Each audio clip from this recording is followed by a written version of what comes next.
Welcome back to another episode of TVGP's Critical Misses. I'm your host, Boston. Joining me as always is Moonpear.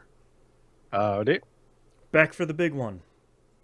Yep. The, Well, I the, might say that. the, the Let me just do a little stand up and stretching really quickly. Oh, no. Continuing the No. trend here, Moon has another Mad Max shirt on. It's the two Maxes side by side here. Oh man, I thought this was the appropriate one. yeah, yeah. Um, man, I don't. Where do you start for Fury Road? Huge hit, development hell, legal issues, Yes. onset So, strife. It's got it all. yep. So I forgot to read the prequel comics before recording this episode, Okay. mostly because I've been going through personal health, but that is what it is. Mm-hmm. So I will read the comics in time for next time, but I can give you a rundown of what they entail. Okay. Max rebuilds the Interceptor. Okay. Specifically, he finds an interceptor and does a whole bunch of jobs in the wasteland to get parts for the interceptor and rebuilds it basically to what it was Mm-hmm. in two. Okay. Interesting. In the process of doing so, he meets a woman and her daughter called Glory, I believe is the daughter's name, Okay. and in true Mad Max fashion, is unable to save them. Of course. So they, like, minor spoilers, there is going to be flashback scenes in this to a very young girl, not a boy, a very young girl. Mm-hmm. Little flashes on the screen during the movie. Mm-hmm. That's Glory, who is covered in the comics. Gotcha. If you Okay. haven't read the comics, you can also assume that could be his kid from the first movie. Oh, sure. Okay. Sure. It is not. Right. Because I'm pretty sure Sprague was a boy, and Right. that is Glory.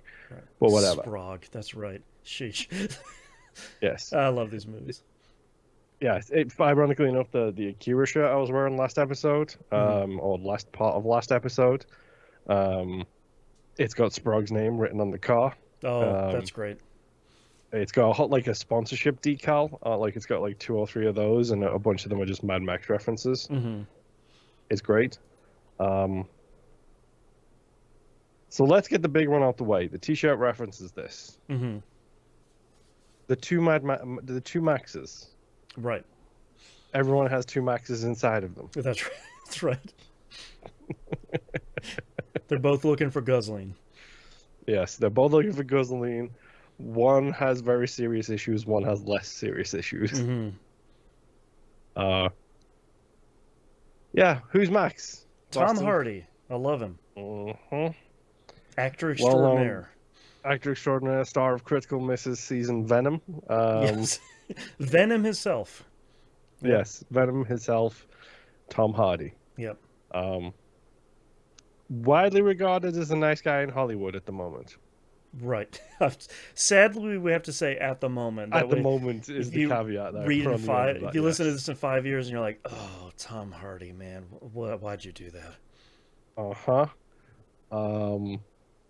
Does amateur Brazilian Jiu-Jitsu competitions, Mhm. doesn't tell anybody about it. Apparently does a whole bunch of charitable work, doesn't tell anybody about it.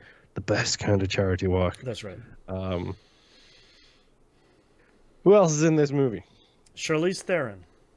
Yes. I know that for She sure. plays... The drummer from Def Leppard only has one arm. She plays Furiosa. And so you already know that, at Yes. least. Uh-huh. Okay.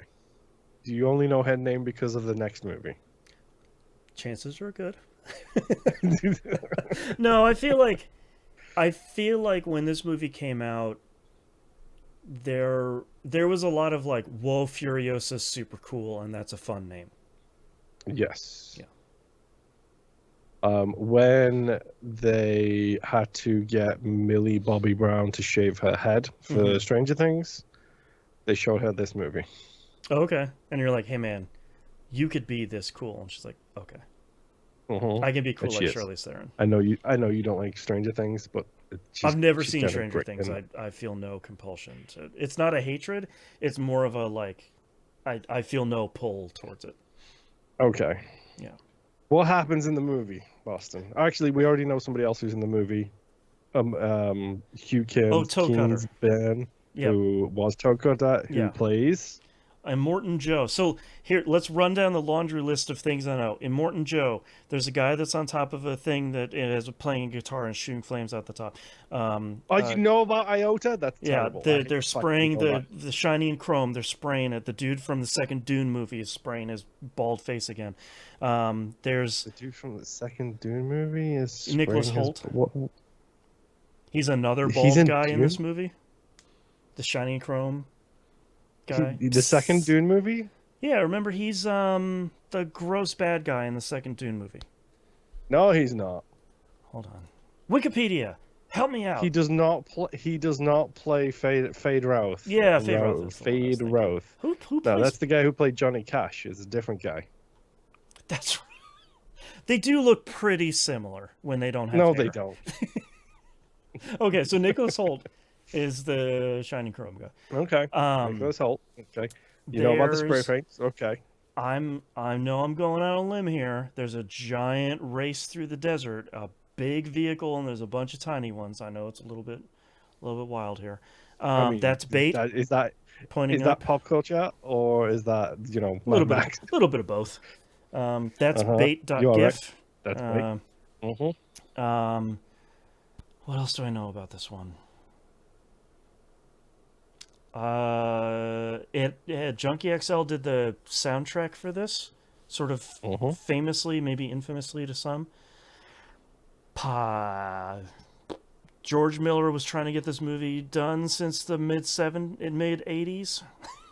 Yes. He's been trying to get this movie made for decades. Yeah. It was supposed to be made in 2008. Okay. A lot of it was filmed in the deserts of Namibia. Okay. The problem in 2008 happened, which was when Mel Gibson was still attached to play Mm-hmm. an old Max. Aha. Um, Mm-hmm.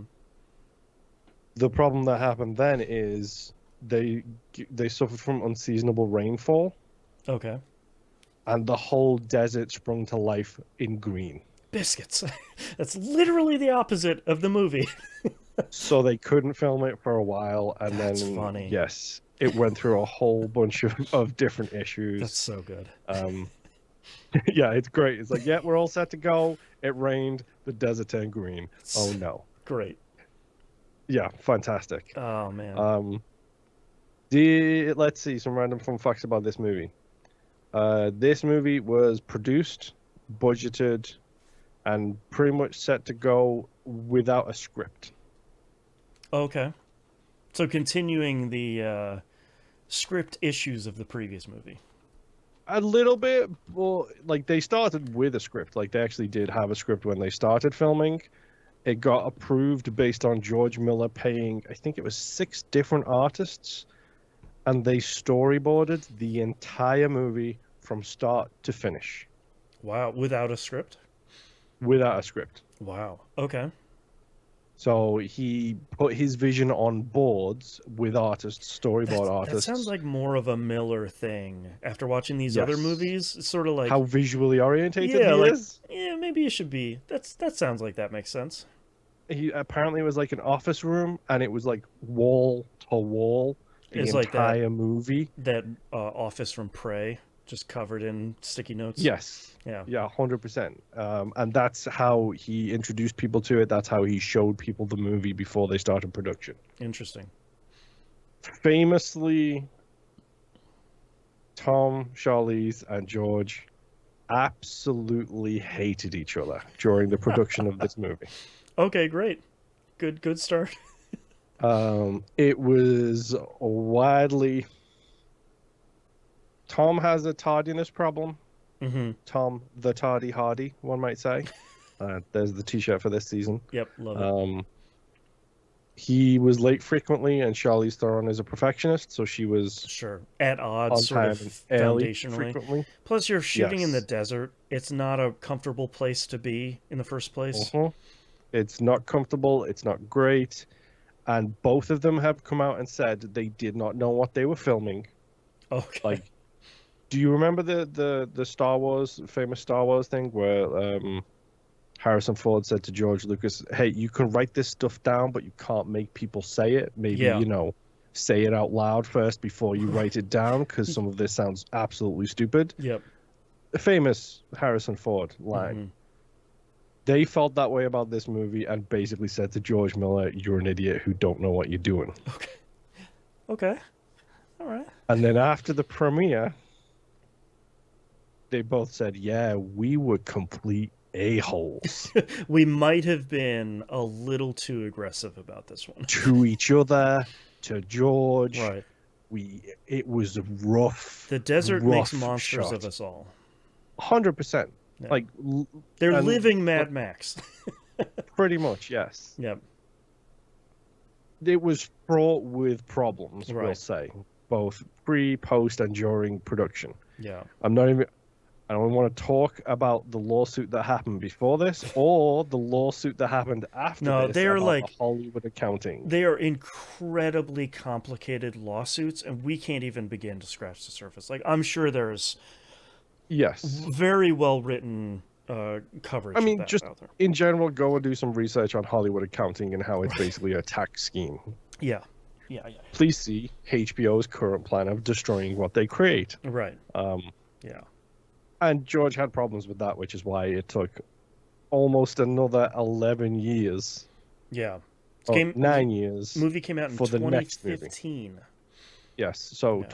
20, this is 2015, the last one was 84, so that's Right. 21 years 20 math after. years. Yes. Yeah. After the previous one. I will say, Hmm. I want to shout out some people here. Hmm. I saw the trailer for this and I was like, Hmm. eh. It'll be fine. I'm a big Max fan. I'll go see it. I didn't even plan on going to see it. I thought I would catch it when it came to video. Sure. And then the Banffcasts went to see it. Okay.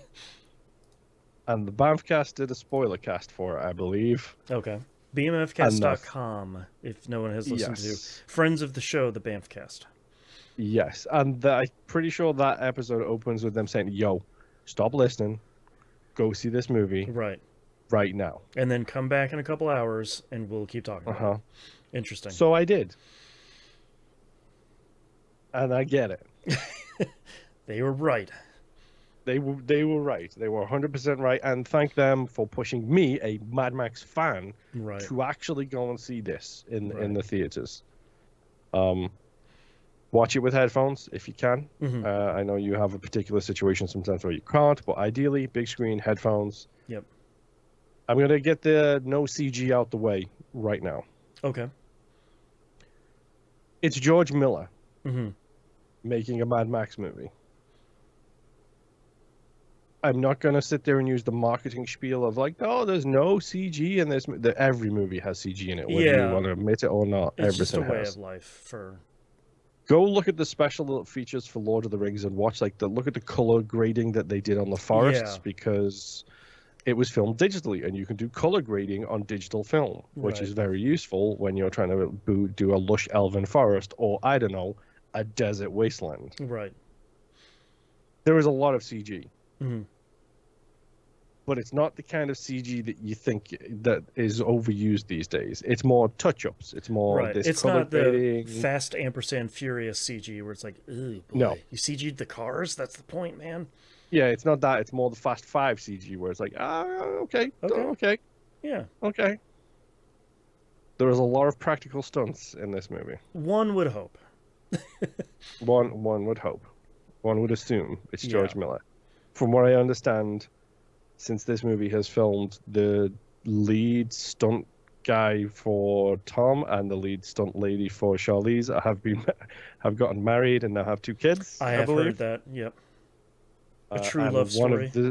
One of the stunt people is also married to one of the actresses from this movie too. Great. Would love it. There's a change for you. The women have names. Yep. Hey, we're making progress in 2 decades. Found some names. Mhm. Oh boy. I mean, I don't even know what else to say. What else I mean, do you know? I'm excited to go watch this because I feel like this was the movie you we've talked about this in previous episodes, but you've always heard people be like, "Oh, I love Mad Max. I love The Road Warrior. These are great movies." This movie just came out of nowhere and was way bigger than I think anybody was expecting it to be. It really was the right movie at the right time for a lot of people. This felt like a summer blockbuster Yeah. after decades of not really having a summer blockbuster that wasn't a Marvel or a DC movie, Hmm. and their quote unquote summer blockbusters. This thing felt like it came out of nowhere and just was like everybody was talking about it Yeah. instantly. Yeah. And we have watched and heard about enough movies that if this movie was bad, it would be infamous for Yes. that reason. But it's not. It's very much like, dang man, you guys were right. Fury Road was really good. You should Mhm. it's one of those, oh, you haven't seen it. Oh, we need to sit down and watch Fury Road right now. Like it's one of those sort of movies. So that's Oh, why it's that I'm yeah, it's the reason for the season for the show. yeah, Uh, both in this case, right. like And it is one of those movies where it's like, wait, you haven't seen X, Y, and Z? right, do you have I two feel like, hours? Because like I have two yeah, I hours feel right like now. Fury Road sits in that thing where it's like, wait, you haven't seen this, and Right. like, I gotta get the Blu-ray. I'll be right back. Get the popcorn. I want to know if Dan Reichert has seen the Mad Max movies because he hadn't seen the Fast and Furious movies. Right, right. So like that's a part of why I want to see it, because it was just so like monumentally huge when it came out, but also it sort of landed at the right time for social media to take like, that's bait, the guy with the flaming guitar, like cool desert chase scenes, like it became shorthand. You think this was one of those gifable movies? Yeah, I mean, you still see in 2025, you still see that's bait a lot because it's Yes, just the perfect reaction it's image. literally perfect. Yes. Yeah. So like it seemed like it landed at the right time as Twitter was kind of continuing its exponential growth. So the amount of stuff that you just kind of ran across of not only just people talking about it, but people posting like, this is the coolest scene in this movie. 10 people were posting stuff and they were all 10 different clips. Like that was really kind of the, I think Hmm. Mad Max or Fury Road for me was one of those movies of just like, God, everybody on my timeline is talking about this and everybody loves it except for like the sour, like Scrooges. They're always like, well, I mean, it's just another big box office hit. Blah, blah, blah, shut up. Um, Yeah. so like, the So, sourpuss is out there. do you want a good example of a famous sourpuss? Sure. Quentin Tarantino loves this movie, Oh, okay. He didn't like anything other than feet. with one exception. The Mm-hmm. thing that destroys this movie for him Okay. is that Tom Hardy is the original Max. And this is where the folklore thing kind of jumps in a little bit too. Yeah. Because a fan theory that was pushed around at the time, because a lot of people didn't read the graphic novels. Mm-hmm. I didn't. I bought them recently for way too much because they're out of print. Mm-hmm. A lot of people were like, well, what if Max is the feral kid from Road Warrior Oh, sure. Mm-hmm. who adopted the name Max and Right. became Took on the mantle and carried the guzzling very good much word. in the folklore kind of method. Right. The problem is Mad Max 2 ends with him as an old man Right. telling the story about the Road Warrior. Right. So it doesn't really make a lot of sense It's not a there. Paul Bunyan situation here.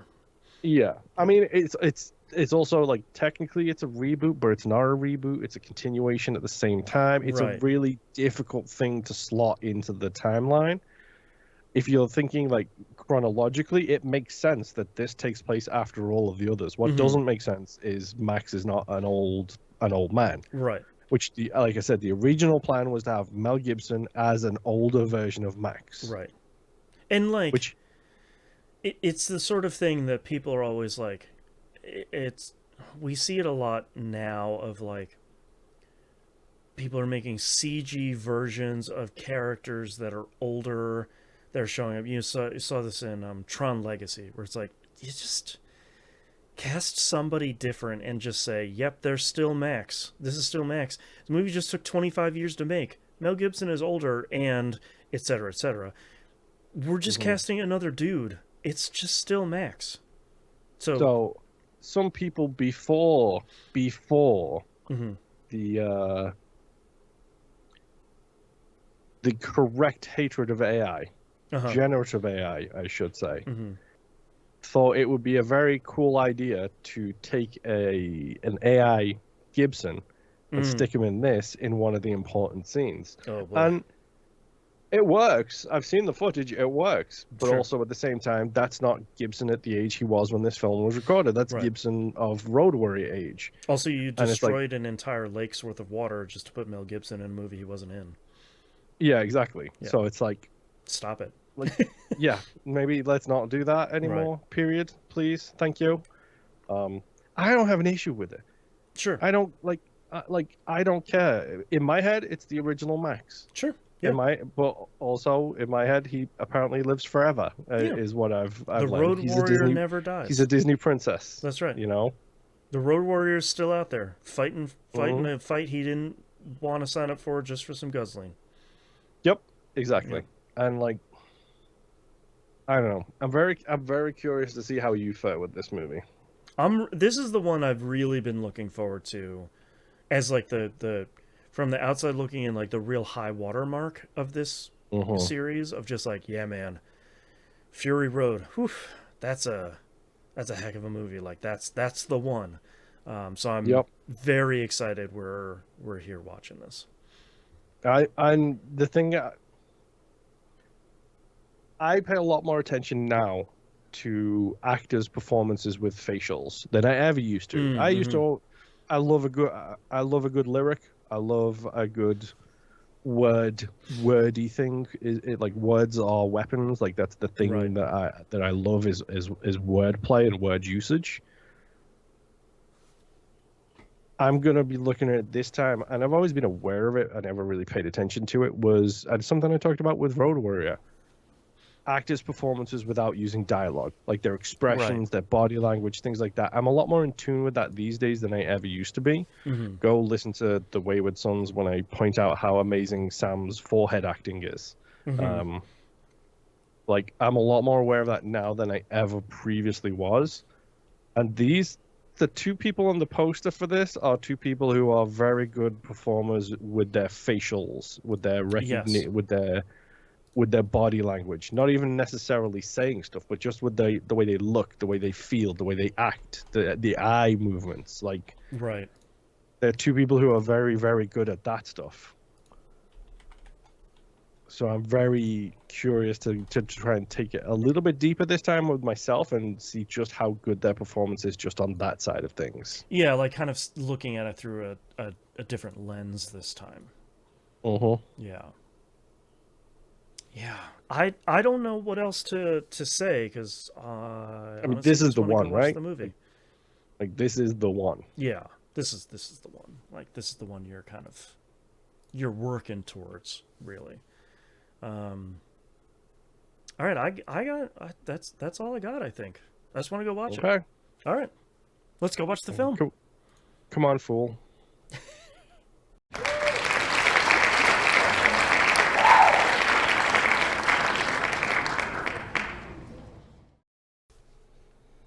All right, Moon, we're back.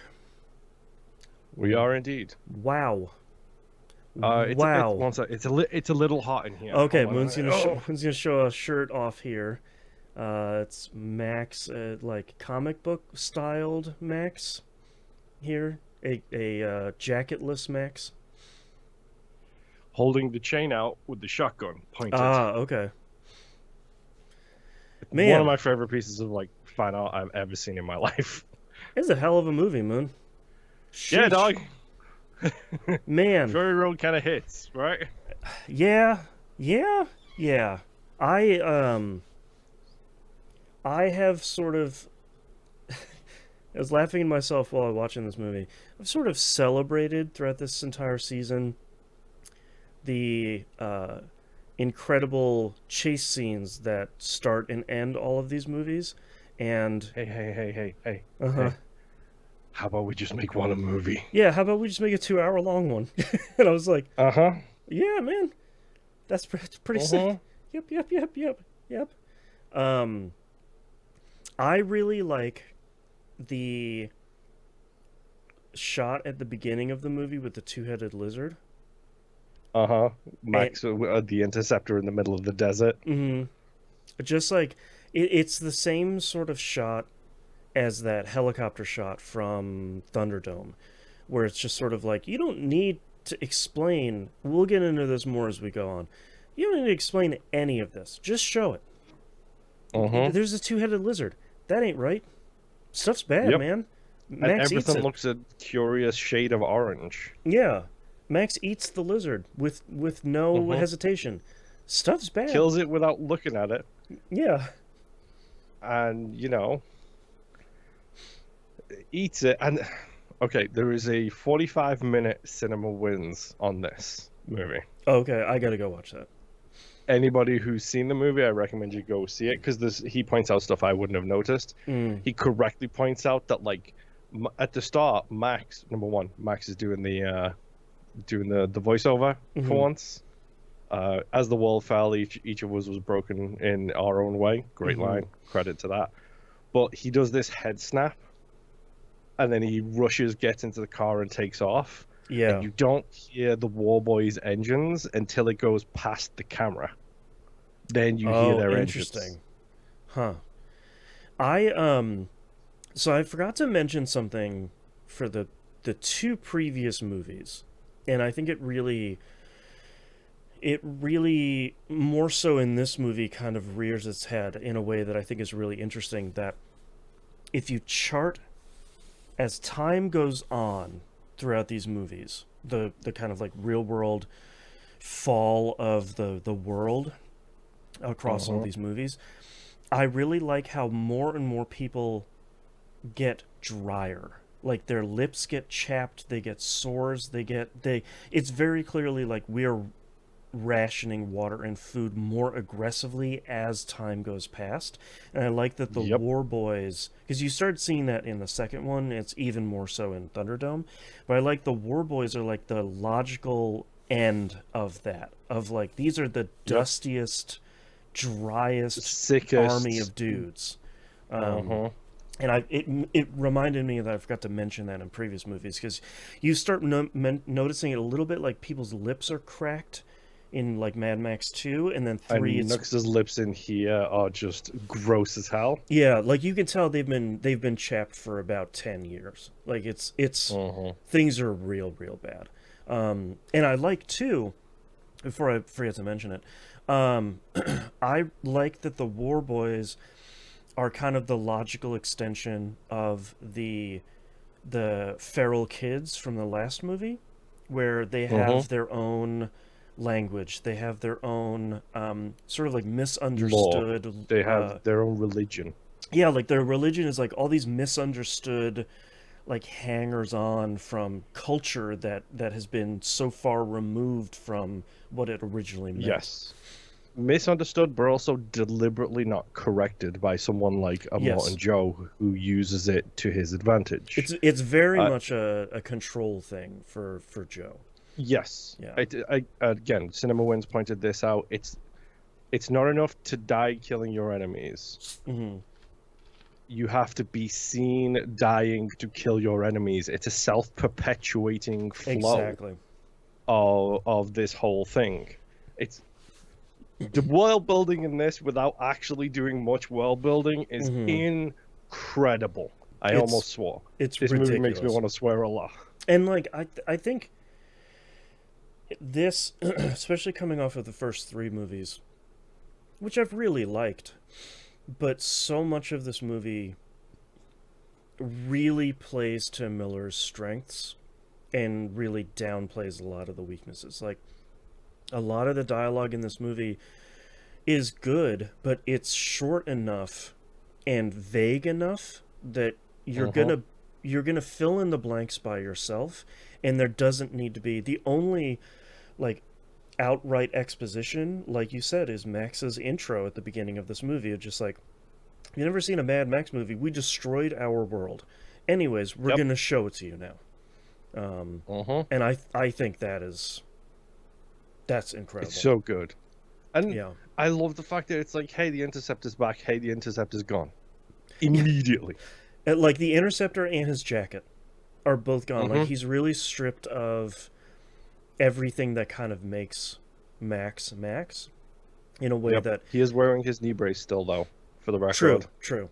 But I can only imagine being in charge of a franchise like Mad Max and coming back after almost 20 30 years. years and like beating down the kind of inclination to say like, well, he drives the Interceptor the whole time and he saves everybody in the Interceptor and he's always wearing his jacket. It's like, no, some other dude stole his jacket in this movie. The Interceptor, he's super pissed because somebody else is messing up the Interceptor. Like, he doesn't Uh-huh. have this stuff throughout the whole movie, and I think that's really I I know we shouldn't be, but like so much stuff now is so slaving to like, here's the theme song and he's pulling up on the Interceptor and like, here It's we go. referential nostalgia hits, Yeah, yes. yeah. And this movie sidesteps all of that, and it doesn't even make Max into a cool guy. No. Like He, he's not he has like maybe two cool sections, and that's right. about it. And The focus on this is somebody else who we'll get to. and I think the thing that's so interesting here. So Moon and I just finished playing a game called Citizen Sleeper 2. And Mm-hmm. just like the first Citizen Sleeper, in Citizen Sleeper 2, your player character, the sleeper, is sort of ping-ponging between and pulled back and forth between groups of people that need your help that you kind of accidentally stumble into. Yes. And Very Mad Max-like, one might say. yeah, and that is what I think is so that like that's the point I'm trying to get to, and I'm trying to figure out how to draw those lines here. But like, I think the thing that's so interesting about this movie and Max that's in this movie is that you see Max really through the lens of other people, like through Nux, through Yes. Furiosa, through the ladies that start with a V that I will never, the The Valkyries. Oh no, the Vuvalani. yeah, those. You see his heroics and you see his good deeds through their eyes, almost Mm-hmm. like it's a piece of folklore. And I like that there's Yep. this extension here of that, of It doesn't go away from that, which could be considered a core theme of 1, 2, and 3. It right. exists again And here. and I like even at the point of the movie where he should leave and sort of like take the fuel and the bike and just go on doing Go. what he was doing. He doesn't, because he stays to do the right thing, which is how Mm-hmm. somebody telling the story of the Road Warrior would be telling the story of like, no, he stayed. What a hero does is a hero stays and saves the people that he's helping. Yes. And I like that kind of extension here of what we've been talking about essentially since two, of just, is this a character? This is the same Max. Does he look different? Yeah, maybe someone else is telling the story this time. You know, like Yep. it's this interesting kind of storytelling here.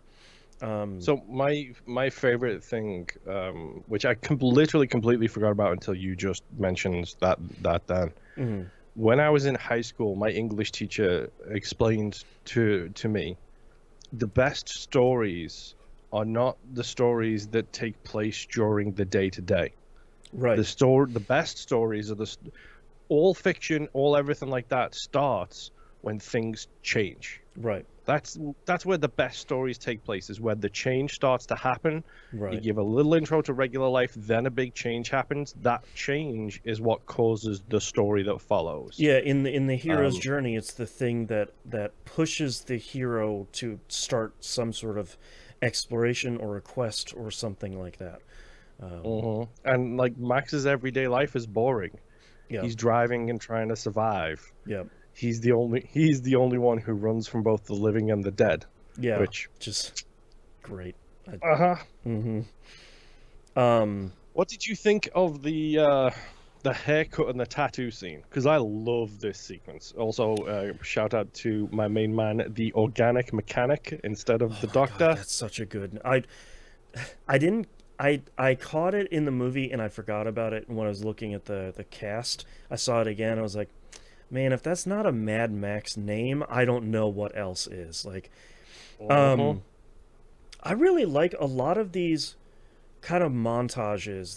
These kind of action.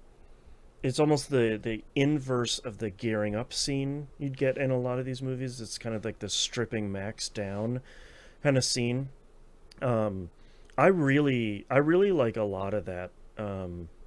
Like cleaning him up and kind of branding him and tattooing him, um, as as like a live Uh, organ donor.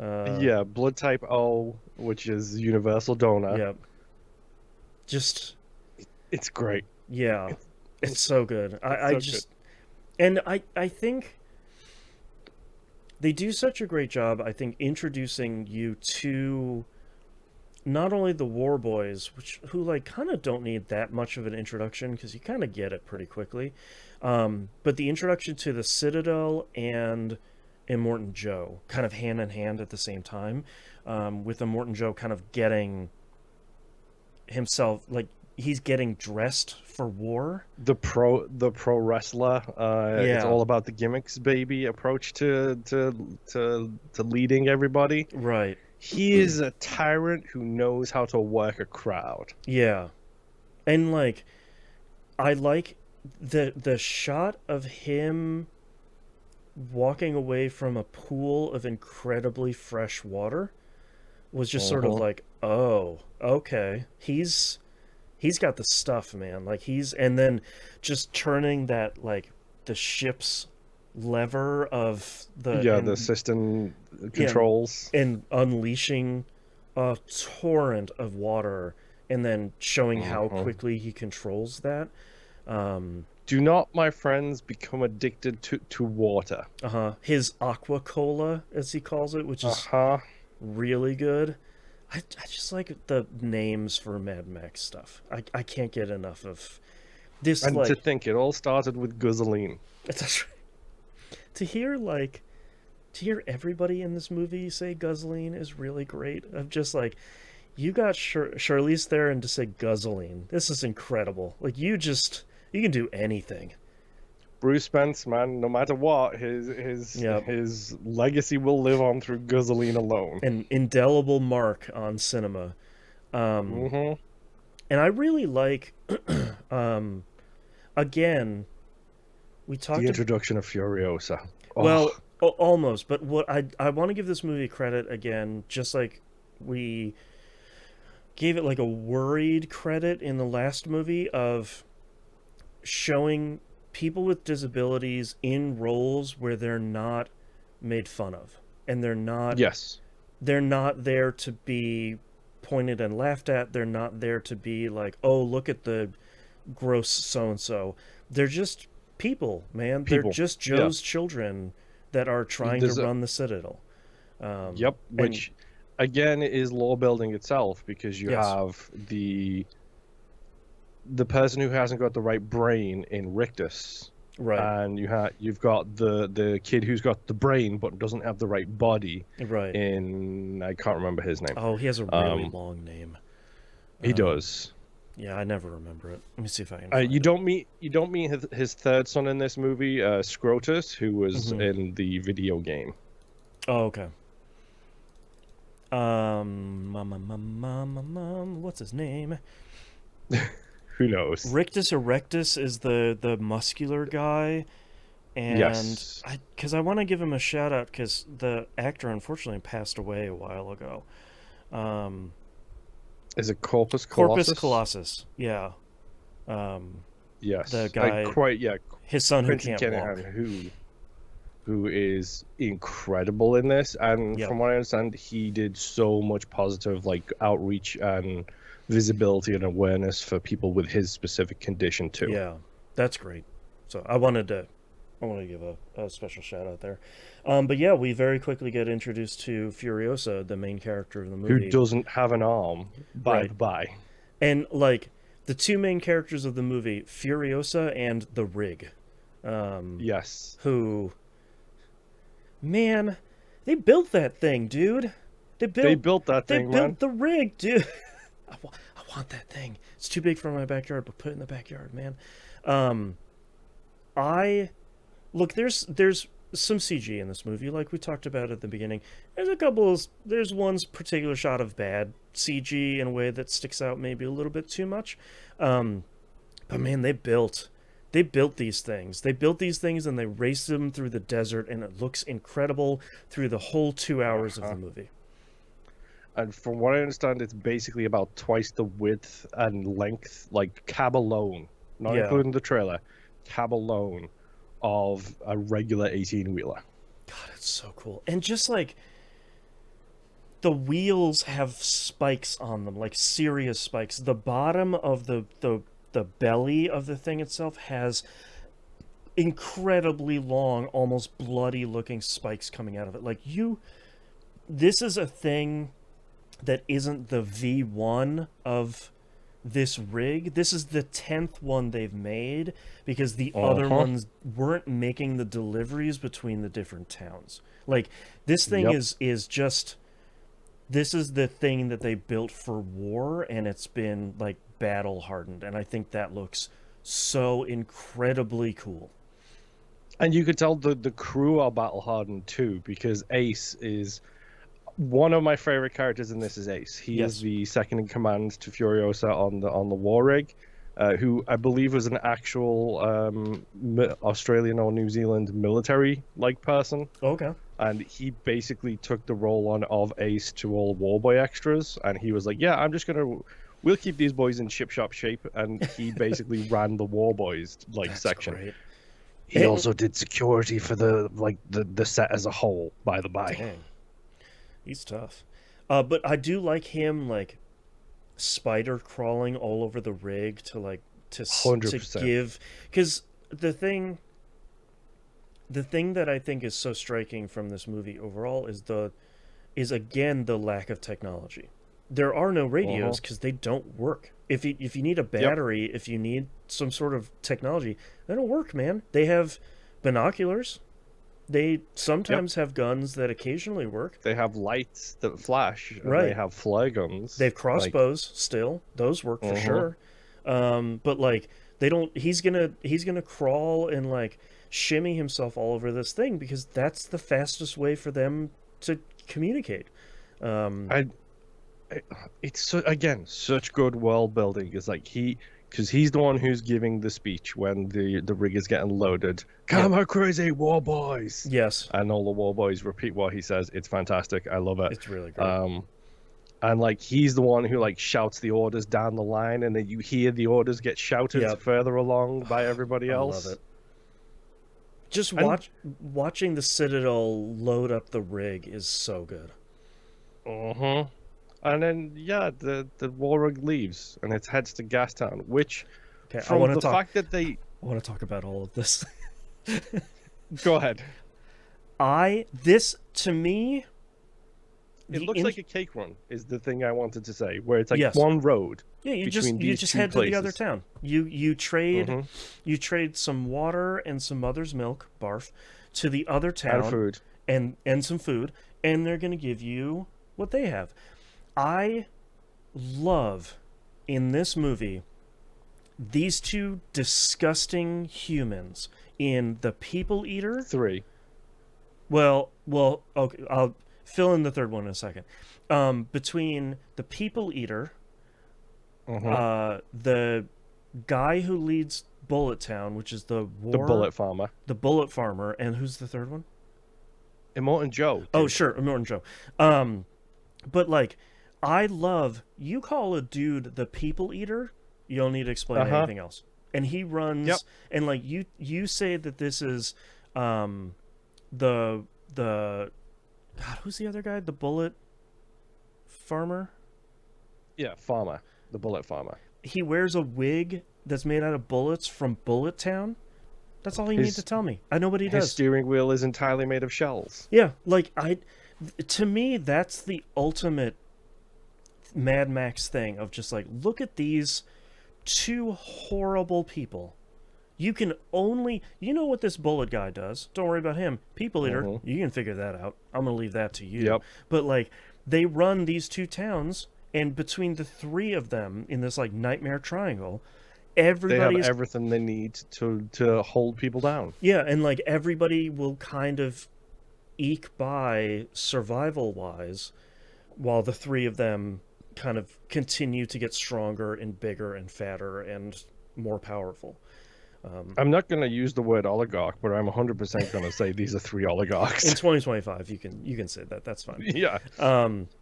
But like to me, that's the best of just like, yeah, we're getting bullets from Bullet Town, we're getting stuff from this other place, we're trading them this, and they And like the Citadel is the most important of the lot.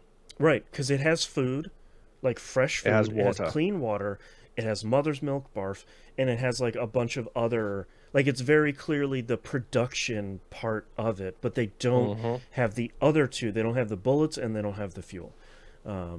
And Yes. I love that, and I love how routine this is of just like, yep, Furiosa, she's gonna kill it, gonna go out there with the rig, we're gonna do a trade, it's gonna be just like normal, no big deal, bing bang boom. I said goodbye again to my Imperiota Furiosa. Mm. It's so good, and she looks so good with the clothes that she chooses to Yeah. wear, with the hair shaved, with the greased forehead. And The she's whole just thing. fierce the whole movie, like it's just, Mm-hmm. and like he plays a Morton Joe so well too, where you're like, I see why he got in Power, and he's just so greasy, like he's just the So the yeah. best part of this is in the comics. It does have an Immortan Joe issue, Okay. and it basically the Citadel was ran by somebody else, Mhm. and him and his warlord little gang of marauders showed up, and they laid siege to the Citadel and failed. Hmm. So Immortan Joe and like 5 other people basically snuck in at night and took the whole thing over. Oh jeez. And that time he was just called Joe. Right. That's how he got the name Immortan Joe, because he did the impossible and took the Citadel. Right. Interesting. And then he becomes the idiot in charge. Right.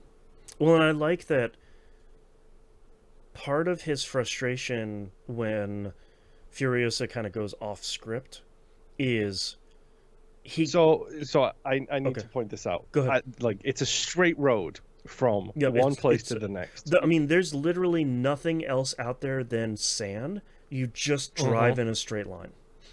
Yep. And like Furiosa takes a left turn, and it's literally the last time you see asphalt in this entire movie. Yes. Yep. And I In like a that. movie about cars chasing each other, you don't see asphalt after this moment. And I like too that Ace initially, like, immediately is like, "Hey man, what Where are are we we doing?" going?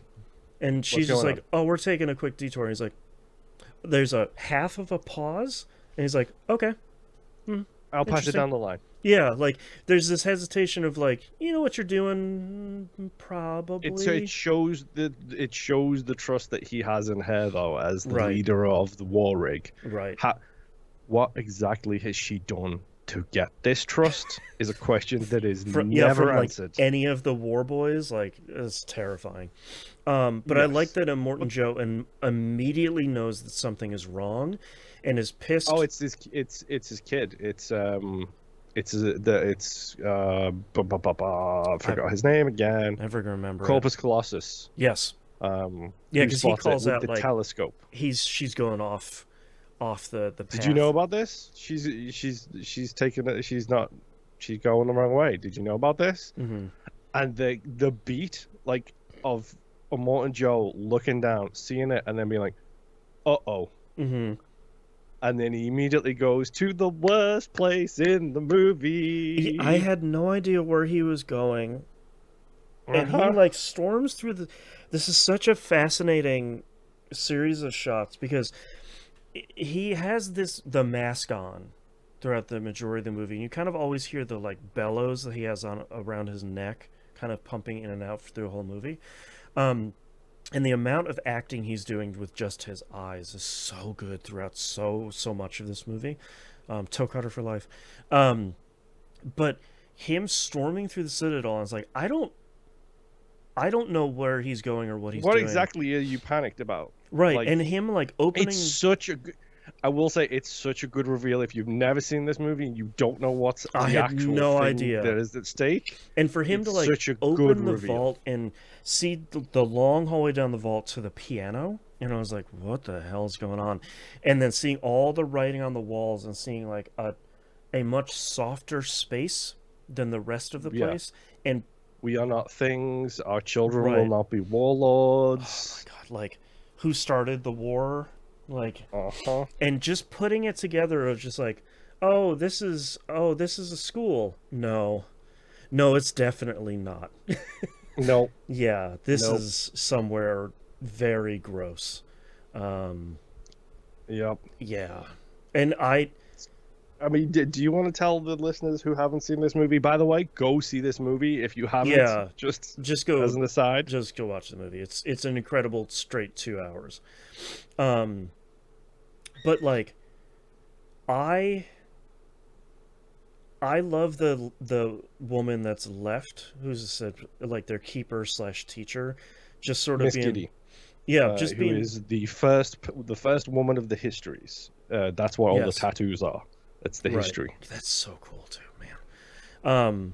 But her just being like, no, man, we're done. They're done. They're not even here anymore. And just piecing together that his collection of wives, in Uh quotation huh. marks, is has now left for reasons I feel like is probably And fairly obvious. I like the fact that he says, "Where did she take them?" And Miss Giddy's response is, "No, no, they begged her to Yeah, go. this isn't her This isn't plan. this isn't her." Right. So one of the things that Furiosa was first hired to do at the Citadels, or at the Citadel, according to the comic books, Hmm.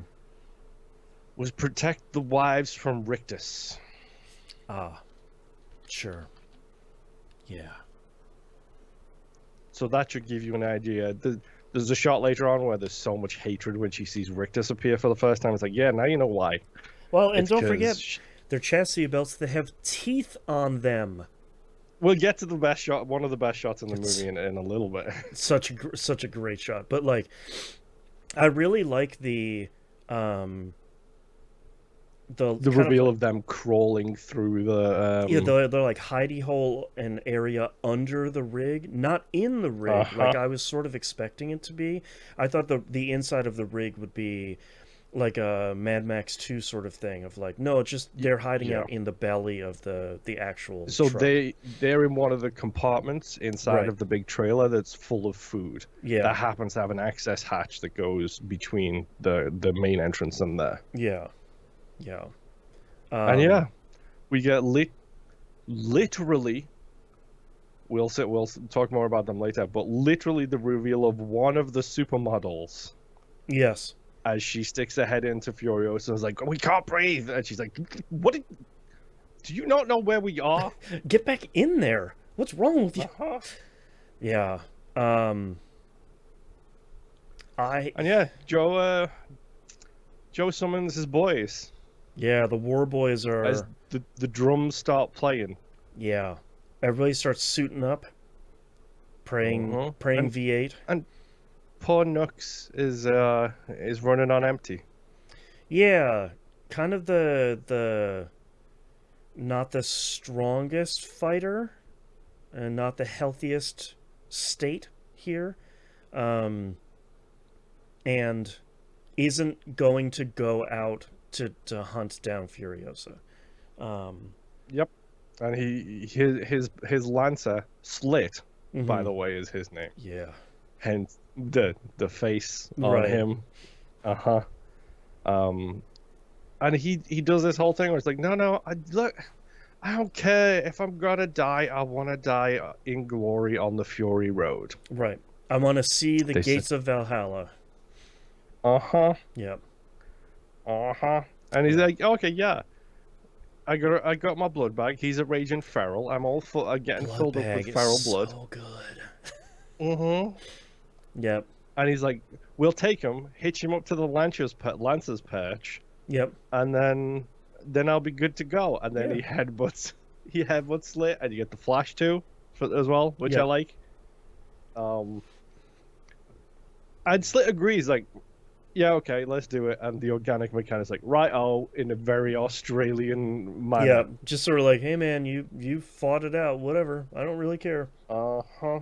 Followed by a cut to Max with his garden hoe faceplate Yep. on strapped to the front of a very aggressive vehicle.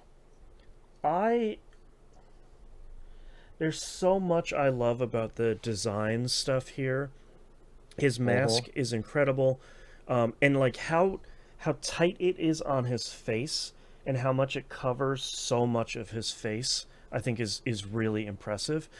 Um, Yep. and the the design and the continued shots of like There's a big long tracking shot that goes from him to show every vehicle that is yeah. driving through the desert. And I think one of my favorite things of this movie is that chain with the bloodline connected to it and winding through it that's connecting him. That to me is the MVP of this movie, is that chain that connects Max and anybody else, which Moon is pointing Oh, to his you mean shirt this again. chain right Yeah, here? that chain. Um, because not only is it a tether between him and Nyx for the longest time, or the vehicle that he's connected to, but it's also, we'll see it later, but it's also the It saves thing the rig. that lets people control and move him. So like there's some incredible action stuff here where Oh, people are pulling him out of the way or like yanking on the chain to stop him from like fighting Furiosa or hurting Nyx or stuff like that. Like the manipulating and him. it's Nux, by the way, No, with a U. sorry. Stupid You're fantasy good. books I'm always reading.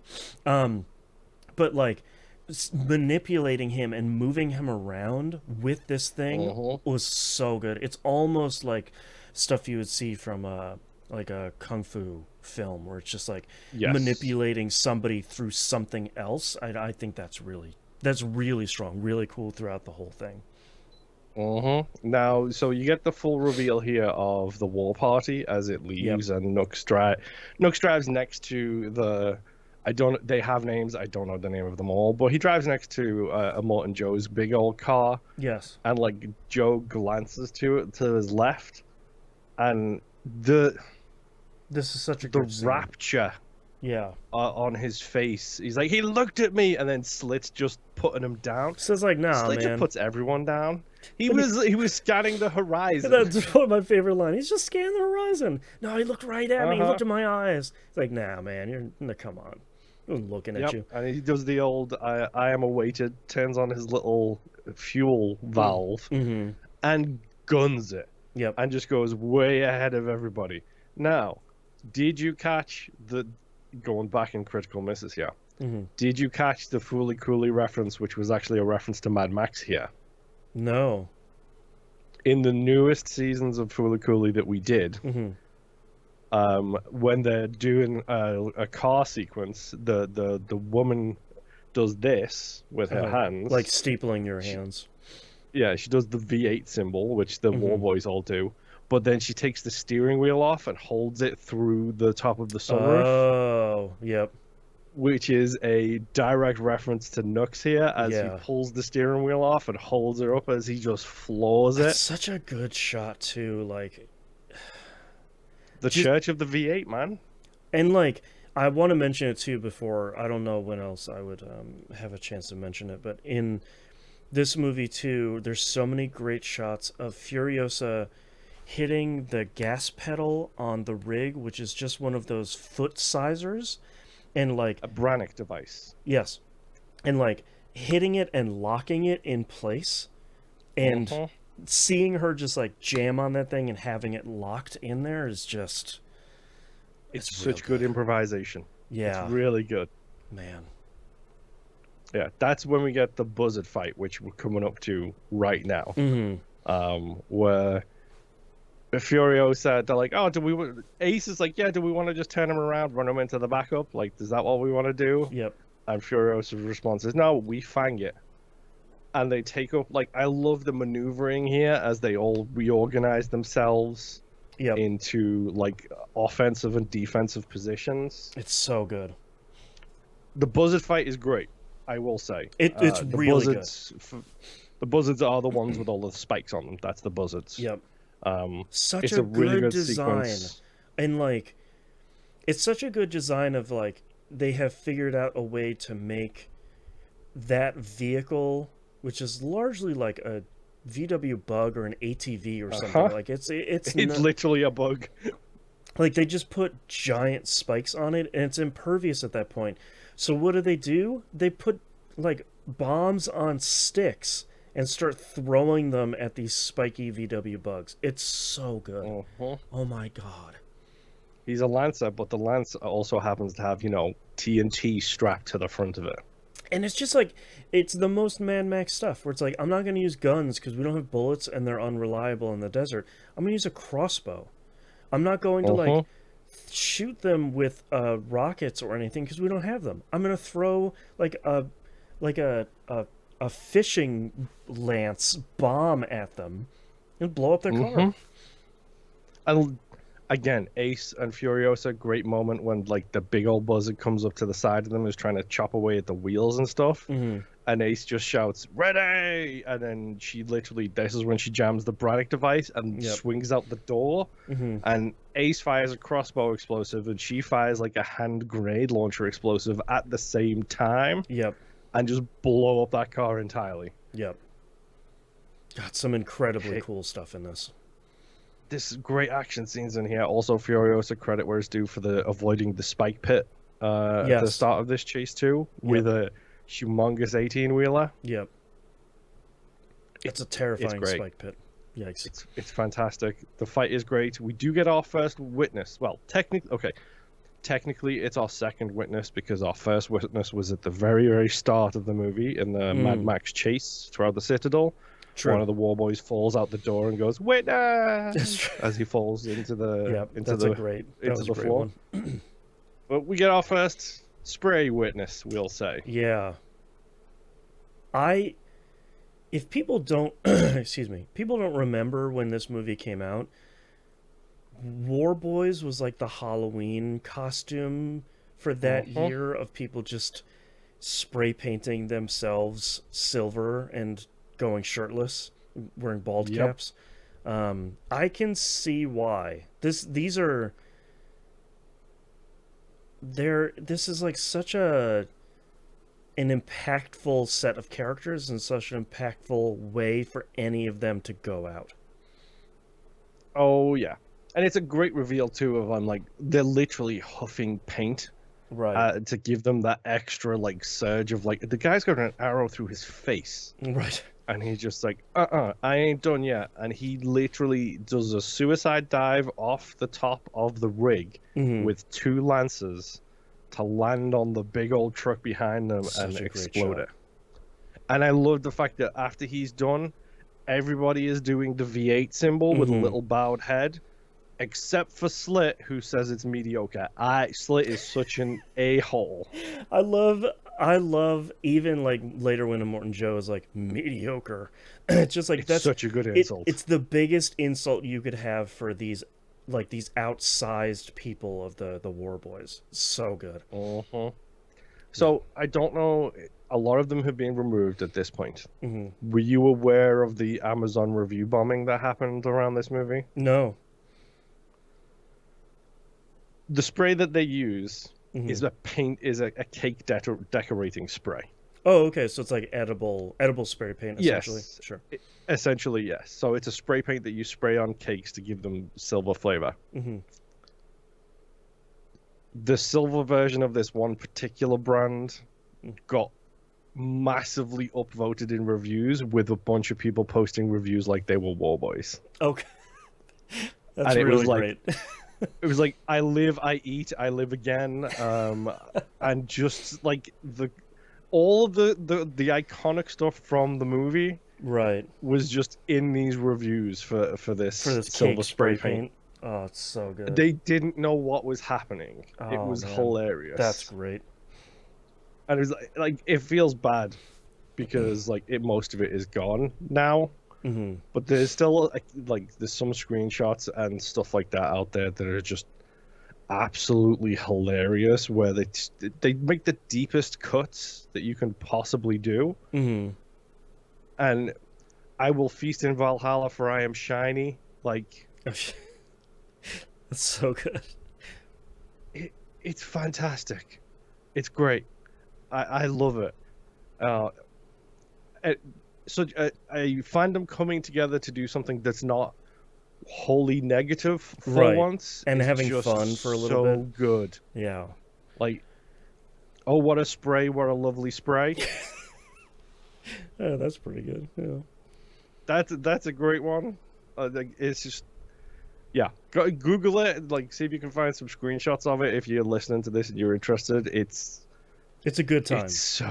It's really fun to just read these people Hmm. like just 100%. They're all like 4 and 5 star reviews. Like that's Yeah. the hilarious part of it. There's nothing negative about it.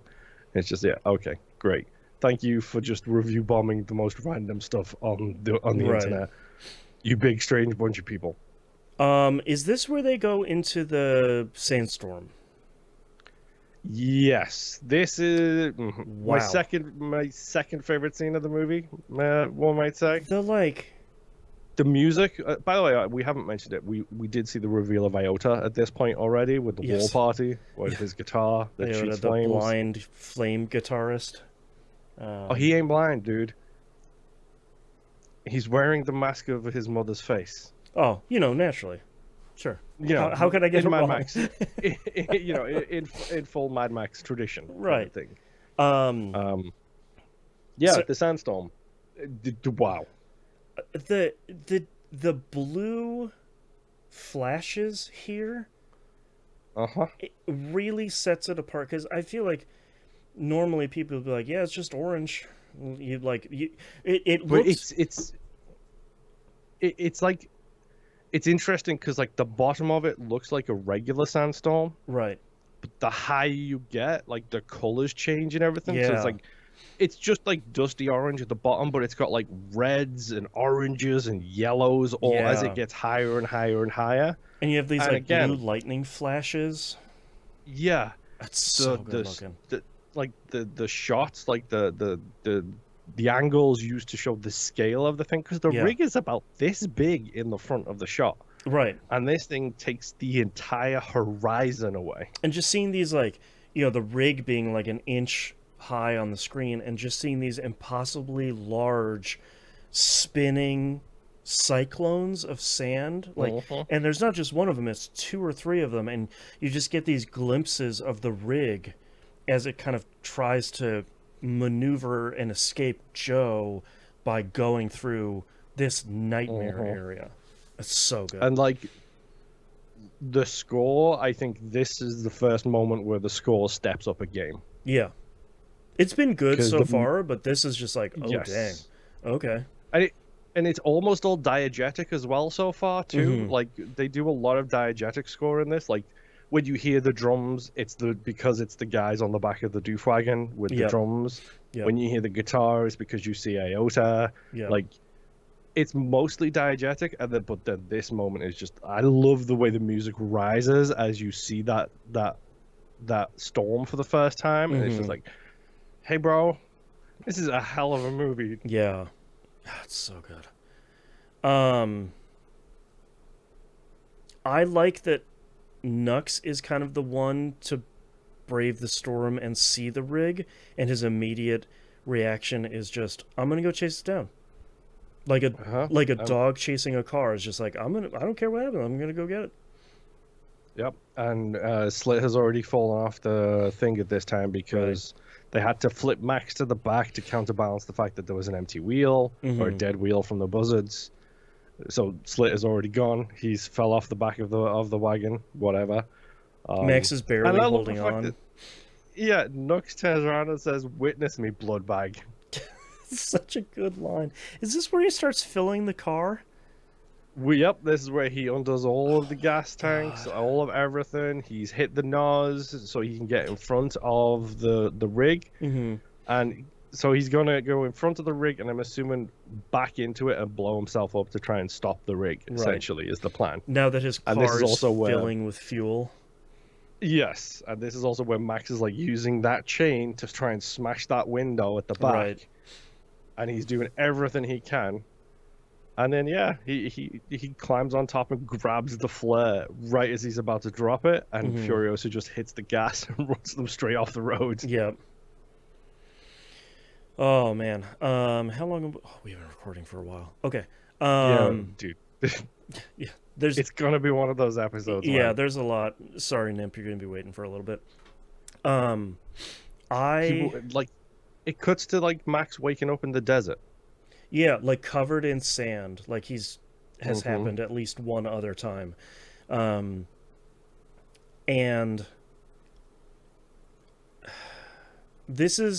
I think this is interesting because you get to see Furiosa out of the rig, kind of taking care of the wives.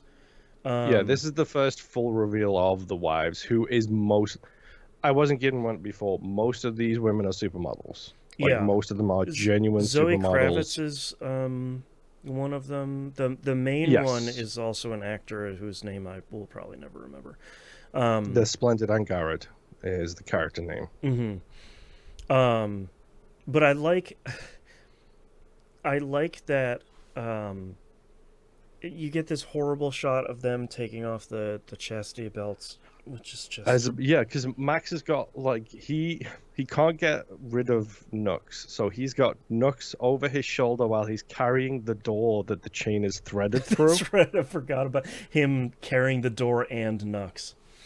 And like, it's a great shot because it does this reveal of like from Max's POV, and it shows the women who are drenched in water because they're using the water from the tanker to basically clean themselves off. And at the same time using bolt cutters, like you said, to cut off the worst chastity belts you've ever seen in your life. Jesus. And I think this is very interesting because I don't think that Max is looking at the women. No. I think he is looking at the water. The water and the rig, like putting it together, like, okay, is that thing full of water? Like, is that how much water? That's clean water. Like, you've. Yep. What else do you have? And he's also like sort of looking at Furiosa, but that's not really the primary. I think he sees her as a threat because he does, in a very Mad Max way, he immediately categorizes everybody by who might be a threat to him and who might do something that he's not able to control.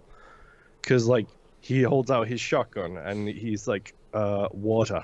Come on, water. None of you got guns. I got a shotgun here. Water. Right. So Angarad goes and gives water. Yes.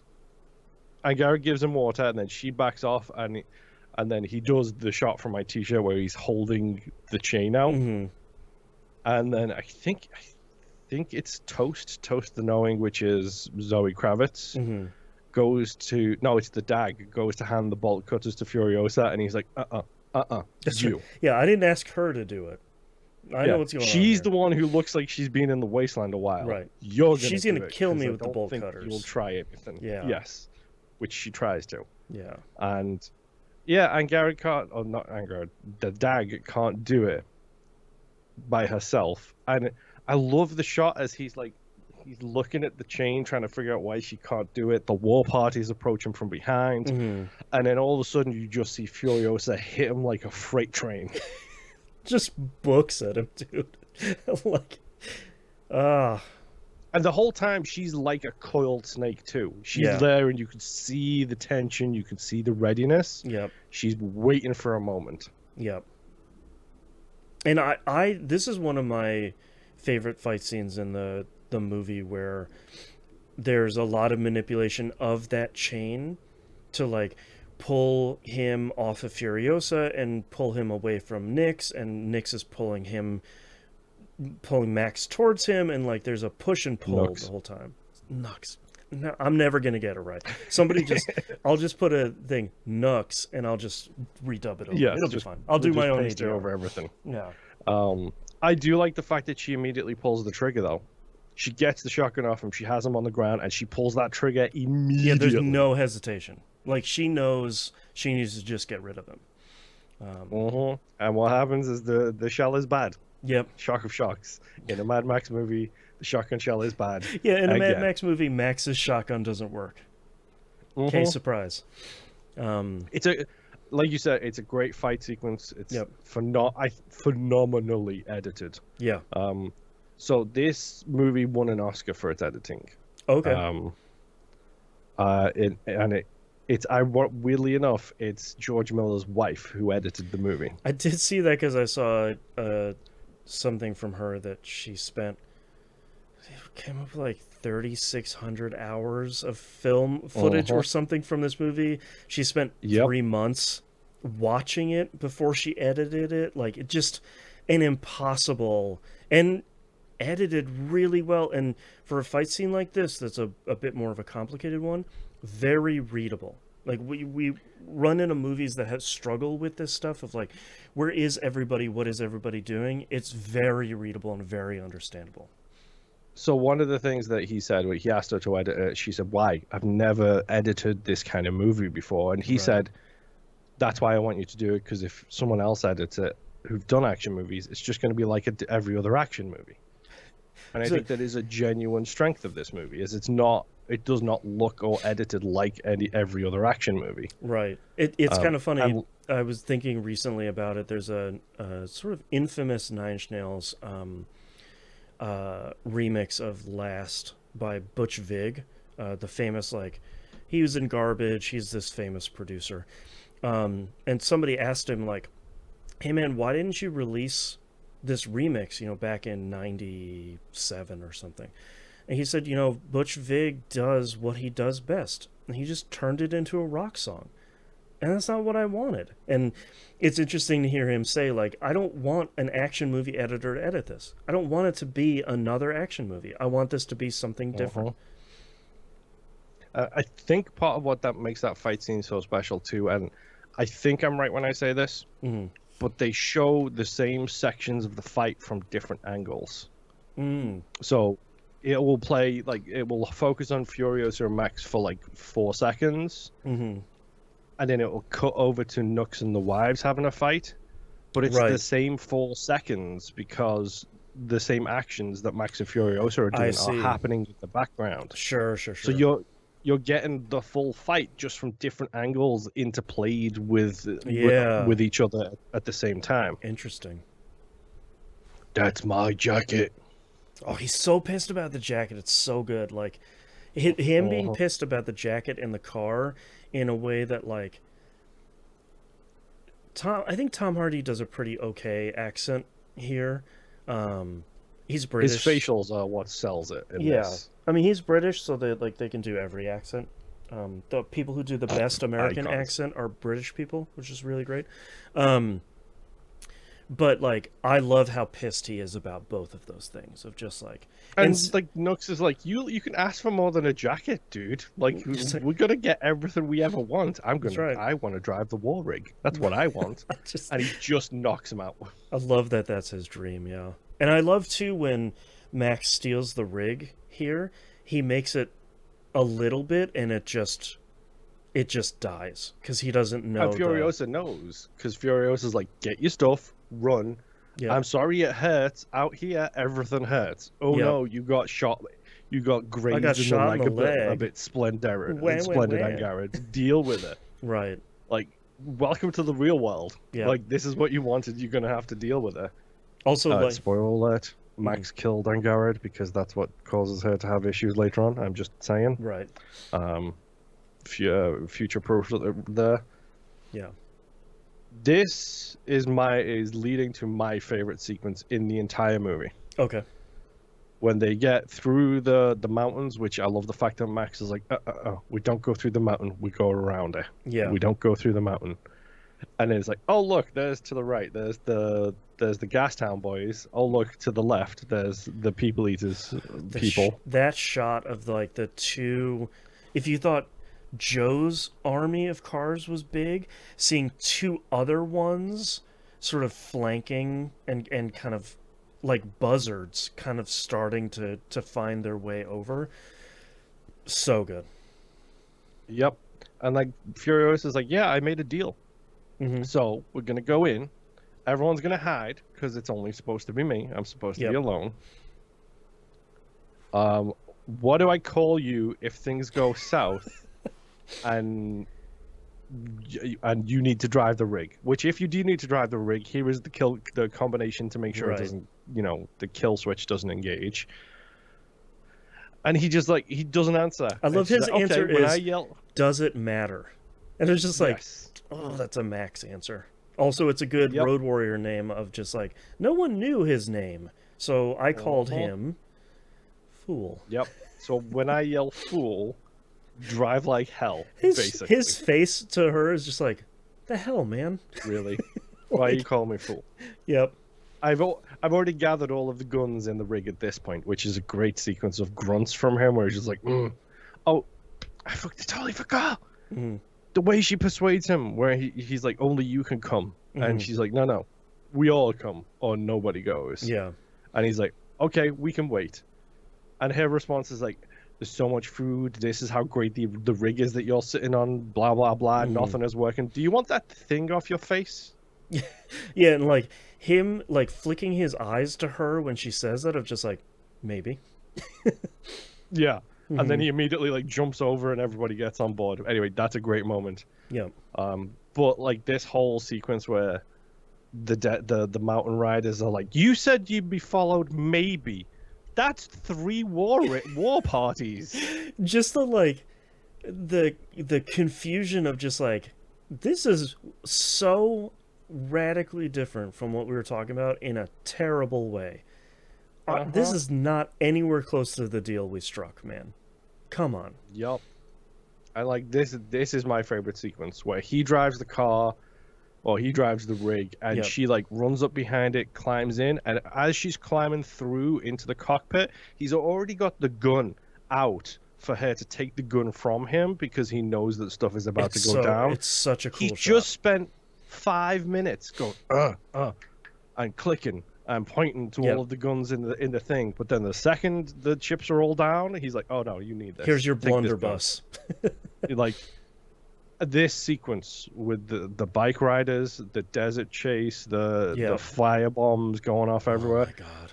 With the score, this is my favorite sequence in the entire movie. It's hard to beat this whole like what feels like a 4-hour long car chase. Like it just is this the one with the dudes on the tall poles too? Is that this? That's the the on the next way one? back sequence. Yeah, I just But this is where they're doing like the dirt bike jumps over the rig, dropping the petrol bombs on it. it looks so And cool. he's doing the old pistol shots out the window, and Furiosa just has the one like bolt action rifle, and she's like one shot, one kill, one shot, one kill, one shot, one kill. She's so good, man.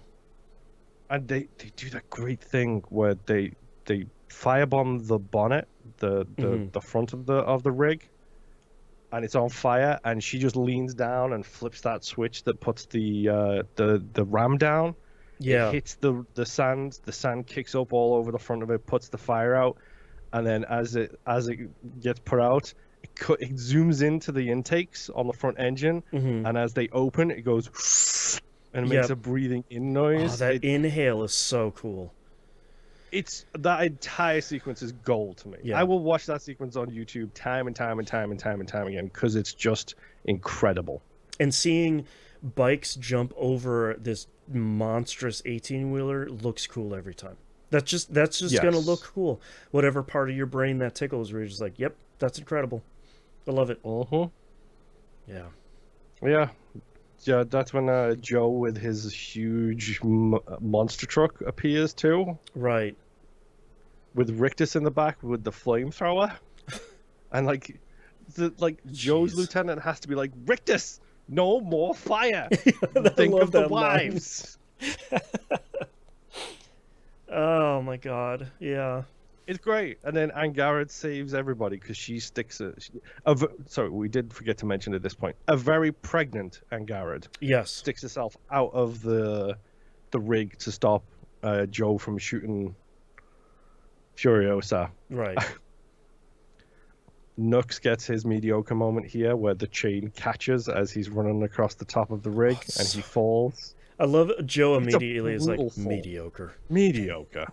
Like, it just, Yep. and he writes him off immediately. Like, you can tell it's just like, Yep. he's not, I don't care if he lives or dies, not my concern anymore. I'm chasing after my wives. Wives in quotes, because he's horrible. Yes. Yeah. Yes.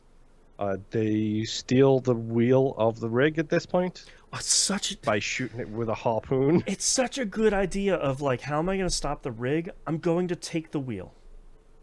What else would I do? I'm just going to like, if I can't take out the driver because they're too strong. Not in a Jesus way for everybody. It's true. But like, I'm just going to take the wheel. I can't take out Furiosa. I don't know who this dude is on top. We can't blow it up because the wives are inside. I'm just going to stop them from maneuvering anymore. It's such a smart move. Yep. And they take the wheel, Yep. which improvisation, Furiosa just puts a big old wrench on that thing immediately. Yep. She like what's so impressive is that you can tell this is stuff that she's dealt with before, and she's so Because she's prepared. yeah, and she's like so quick on it of like, well, I'm just gonna put a wrench on it, whatever. Put a wrench on it. We'll use this to steer until we figure something else out. Yep. And like Angarad and I think it's Toast cut the chain, and there's two of them this time, not one, because Yep. they couldn't do it with the one before. Right. And Angarad saves Max because the wheel comes flying out the window, like with Max's hand trapped behind it, so that his hand is free at last. And then, like, as they're trying to steer the rig around the big old rocks, Angarad like does the little hide in the back thing, which you know, you think, oh, she didn't die, thank goodness. Right. Oh boy, were we wrong about that. Yeah, man, she does not have a great end. No, she slips on blood as she's trying to climb back into the cab Yeah. and goes flying off the side of the rig. And just gets run over by, I think it's Joe's It car, is Joe's right? monster truck, yes. And I love the like practicality after that of like, okay, did you see it? Like, did you see it? And Max is like, no, she didn't make it. It's like, okay, no, but like, did you see it happen? Do we need to go back and save her? And he said, no, Joe ran her over. There's no way. And she goes, okay. Yeah, she went under the wheel is literally the only thing he says. Right. And Furiosa immediately is like, okay, we're going to keep Okay, going. we move on. Yep. Like, that's, I can feel bad about that later. Can't feel bad about that now. And the wives in the back are all losing their mind. Cheeto the Fragile being the most vocal of them all. She's the youngest. And Furiosa is just like, no, you guys don't understand. And Charlize Theron with the facial expressions, her eyes in this movie are so expressive. Like, you can tell she's devastated, but you can tell that she's also been in the wasteland a little too long to try and go back for that kind of situation. Yeah, she's got to lock it down. There's just no way. Yeah. And then, like, when they pull over to do something, I think it's, the engine needs to cool. Yeah. So Cheeto tries to run back to the two guys on the bike, and, like, Furiosa does a 2-for-1 special with the old sniper rifle that she's carrying around. Oh, my God, yeah. Because that's when Max... Because one of the wives is, like, counting the bullets and reloading as much as she can. And I think she mentions that it only has... Toast. I think she mentions that one only has 4 bullets in it, and Max shoots 3 of them and misses. That's later. Okay. An incredible scene I don't want to forget. There is. We'll get to that one, because I have a question for you coming up in a second. But I think there's some editing trickery going on here, because Max fires 2, and there's 1 left. But Furiosa fires this one. So the count sequence comes after this. Oh, okay. But sure. I think it was filmed before this, because it should have been 4 left, this one, then Max's 2, and then Furiosa's 1. Sure. So I think there's a little mistake in the editing. Yeah. But it's not even big enough for you to really notice, to be honest. Yeah. But Capable ends up going to the back to stay watching. That's when we get the Capable and Nux moment, which I think is just so cute. And very surprising that there's any sort of redemption arc for any of the War Boys. Yeah, and it doesn't feel unearned either, because I think in a lot of movies it'd be like, ugh, of course the bad guy is going to join the crew and turn on them eventually, and then not turn on them with a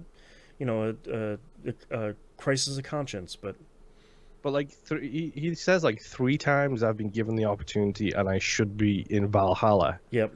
and 3 times I have failed. Yeah. All I want to do is get to Valhalla before Larry and Barry choke me out, essentially. Oh, And Capable's Larry like, and "Who's Barry. Larry and Barry?" And he's like, "Larry and Barry," and points to 2 giant tumors on the back of his neck. With little faces drawn on them. It's like, well, now we know why you're called Half-Lives, at least. That's right. Yeah, they keep calling them I should be. Half-Lives the whole movie. Yeah. I should Yeah. be McFeasting with the heroes in Valhalla. It's Mhm. just chef's So kiss. good, man. So this is the sequence I was really curious about you. This is the nighttime drive sequence. Yeah. And I know you have a problem with day to night. Yeah, I felt like this one wasn't that bad. I feel like because so much of this movie is stylized that I think for me I can understand it, and I think you can probably do a lot of hand waving of like, look, the world's just destroyed, man. What does night look like anymore? I have no, who knows? Yeah, no real lights anymore. Night is probably very bright. Yep. Is this where they're driving through the swamp area? Yes, this is where they go through the mud. And this is where, like you said, this is where Max tries to, like, they're driving through the mud, and like Max sets a bunch of traps which slows everybody down, the war parties, because they're following the tracks like a bunch of idiots. Yeah. Is this also where we? I don't know if this is where we get the shot Retaliate first is in a couple of seconds. No, the one where they're quietly driving through the swamp and they're looking at the things off in the fields. Though that's towards the end of this sequence, Okay. because that's when they get to relative safely. Oh, okay. Because this, I'm gonna ignore the organic mechanic and the baby section because it just feels incredibly gross on 1,000 different levels. We're fine.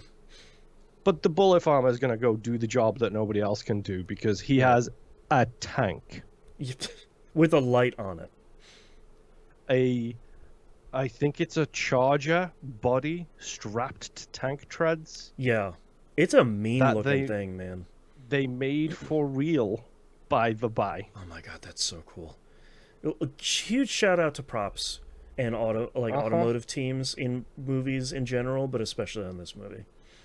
But yeah, this is where the bullet farmer follows them, and when he's having the talk with Immortan Joe, and he's like, "Oh, I'm just gonna go, find them," and he snaps the bullet out of his mouth and loads it into the gun. Oh.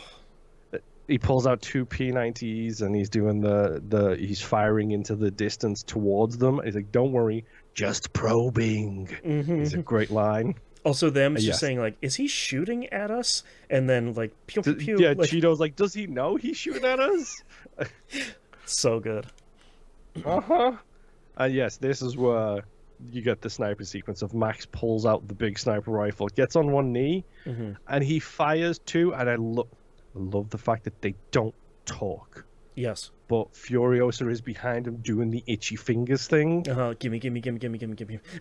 And he knows that she's there, so he just like holds it. Yeah. And she just uses him as like a sniper stand. Is like, "Don't breathe." And then immediately pulls the trigger and blows out the light on the top of the tank. Yep. Which has consequences for the bullet farmer. Yeah, I didn't put 2 and 2 together originally that like the blowback from that would blind him. And I was like, yeah, that makes sense. Also, that's real rough, dude. Hold up a flare. I am holding up a flare. Hold it closer. It's right in front of your face, dude. So good. But yeah, this is when they start doing the drive, and Max is like, "Look, I think they do the tow around the tree. They pull it to the high ground." Right, it's interesting that Nux is the only one that thinks to use that as like a winch of just like, no, you need to pull this out of the mud. You can't just drive it out. There's high ground behind the thing on the hill. Right. Because he doesn't know it's called a tree. Right. That's great. I do love the fact that we missed a little bit here where Max and Furiosa are like trying to get the rig to go forwards, and the rig just starts driving on its own. Yes. And then they both stand up, look at each other, and are like, wait, hold on. Who's driving the rig? And they Right. both sprint forwards to the rig. But yeah, he uses the chain. They get the rig on the top. That's when they're doing the slow sequence of Yeah. them with the people on stilts and stuff in the mud and everything That's else. one of my favorite world building shots in this movie, and one of my favorite shots in the entire movie, probably, of just like, what are those things? I don't know. That's how bad Yep. this world is. I can't even imagine what those things are, and we're not gonna like in so many other movies it would have been like, ah, yeah, the stilt walkers of the silt plains, and just like, no, you don't have to mention anything. They're just gonna watch them. Like everybody's Mhm. watching them like, what the hell are those things? No one's gonna make a sound because we don't want them to come over to us. Yep. And it's like Max leaves. He's like, take the rig like 2 clicks down the road Yep, while the I'm gonna go engine's my own cooling. way. I'll be back in a bit. Mhm. Well, what happens if you're not back? You just keep moving. Yeah, you just keep going, man. I'm not your problem. Come on. Of all of the people to ask that question and get the most obvious answer, Right. it's Furiosa, because you could feel the camaraderie between the two characters at this point where she's like, wait, no, Yeah. you're one of us now. Right. So what if you don't come back? And he's like, you know the answer. You don't Sort need it me to out. tell you the answer. Yeah. You keep moving. Yeah. So he goes and I hate this line, retaliates first. Yeah. It's not. I don't like the line. I do like the fact that he just vanishes into the darkness and then like 10 minutes later there's a giant explosion in the night. And like the explosion is really far away, and you can only see a little bit of orange. Like you can just see the Yes. light of it off in the, like through the fog. I think that's really good. And then Max appears again Yep. with a wheel and a boot for Nux because he stole Nux's boot. Yeah. One boot And and, he's- a wheel is and a really good. And a whole bunch of ammo. Like he's strapped with a True. whole bunch of additional ammo and stuff. True. And then I think Toast says to him, like, you're bleeding. And Furious is like, hey, dog. It's not his blood. Yeah. That isn't him. It washes off with Mhm. mother's milk. Gross. Yep. Which is also what they're using to cool the engines. Gross. Woof. Those engines must smell real bad after a Yeah. while. Lord. Yeah. And we get it. We get the speech. They speechify to each other. Oh, like after they think, where he's like, he has a nightmare and he wakes up and she's like, no, it's okay. You can rest, take a sleep. Mm-hmm. And they have the whole conversation of like, what are you looking for out here? Where is this green place? Right. What are you even And she's talking like- about? And she's like, I hope, I'm looking for some hope, some redemption, something positive kind of thing. Right. And Max is just like, really? You Yeah. think you You're out he here doesn't for some say anything. hope? He doesn't- Okay. But we do get the scene. Hmm. Oh, that's bait. That's bait. And like it is. Like it's so Uh-huh. funny of just like, yeah, no, it's like running across somebody in Red Dead Redemption where they're like, help, please, help, they stole my horse. Oh no, ha ha ha, we're bandits. It's like, no, man, Max is right. You don't stop for this bait. Thankfully, it does work out because they are. Yeah, because Furious is like, I am a member of the many mothers. I am a member of the Vuvolini. And she gives her whole descendants, Yeah. like, history, essentially. And that's when everybody comes up. You see the Vuvolini arrive, and there's, like, 8 of them Right. on bikes. Yep. But what about the men? Great line. Mhm. What about the men? We don't trust the men. Right. Good. Don't good- worry about that. Good job, ladies. Yeah. They're to be trusted. They helped us. The investigation of the Vuvolini of the wives is great. I was like, this one's got all of her teeth. Where did you find these things? That's a great line. Mhm. Yeah. Well, we're off to see the green place. Yeah. It's like, oh, sweetheart. If you're here, you've already gone through the green place. Yeah. Just that line of water like, you turns already sour. passed it, man. Yeah, and that's where the crows are and the stilts and everything Yeah. else. Like, because it's all swampy. That's where there would be water. And I like the one woman explaining, like, I'm planting seeds. These are heirloom seeds. I've been planting them all over the world wherever I've gone. The earth's gone sour. And I love that line of just like, I don't know how to explain it. Just nothing is growing here, man. Yep. And one of my favorite shots in the movie is Furiosa walking into the desert to basically lose her mind. Yeah. Just have a full, understandable Like, breakdown. takes off the arm and everything. Yep. Like, unstraps the arm, goes in and just has this breakdown in the middle.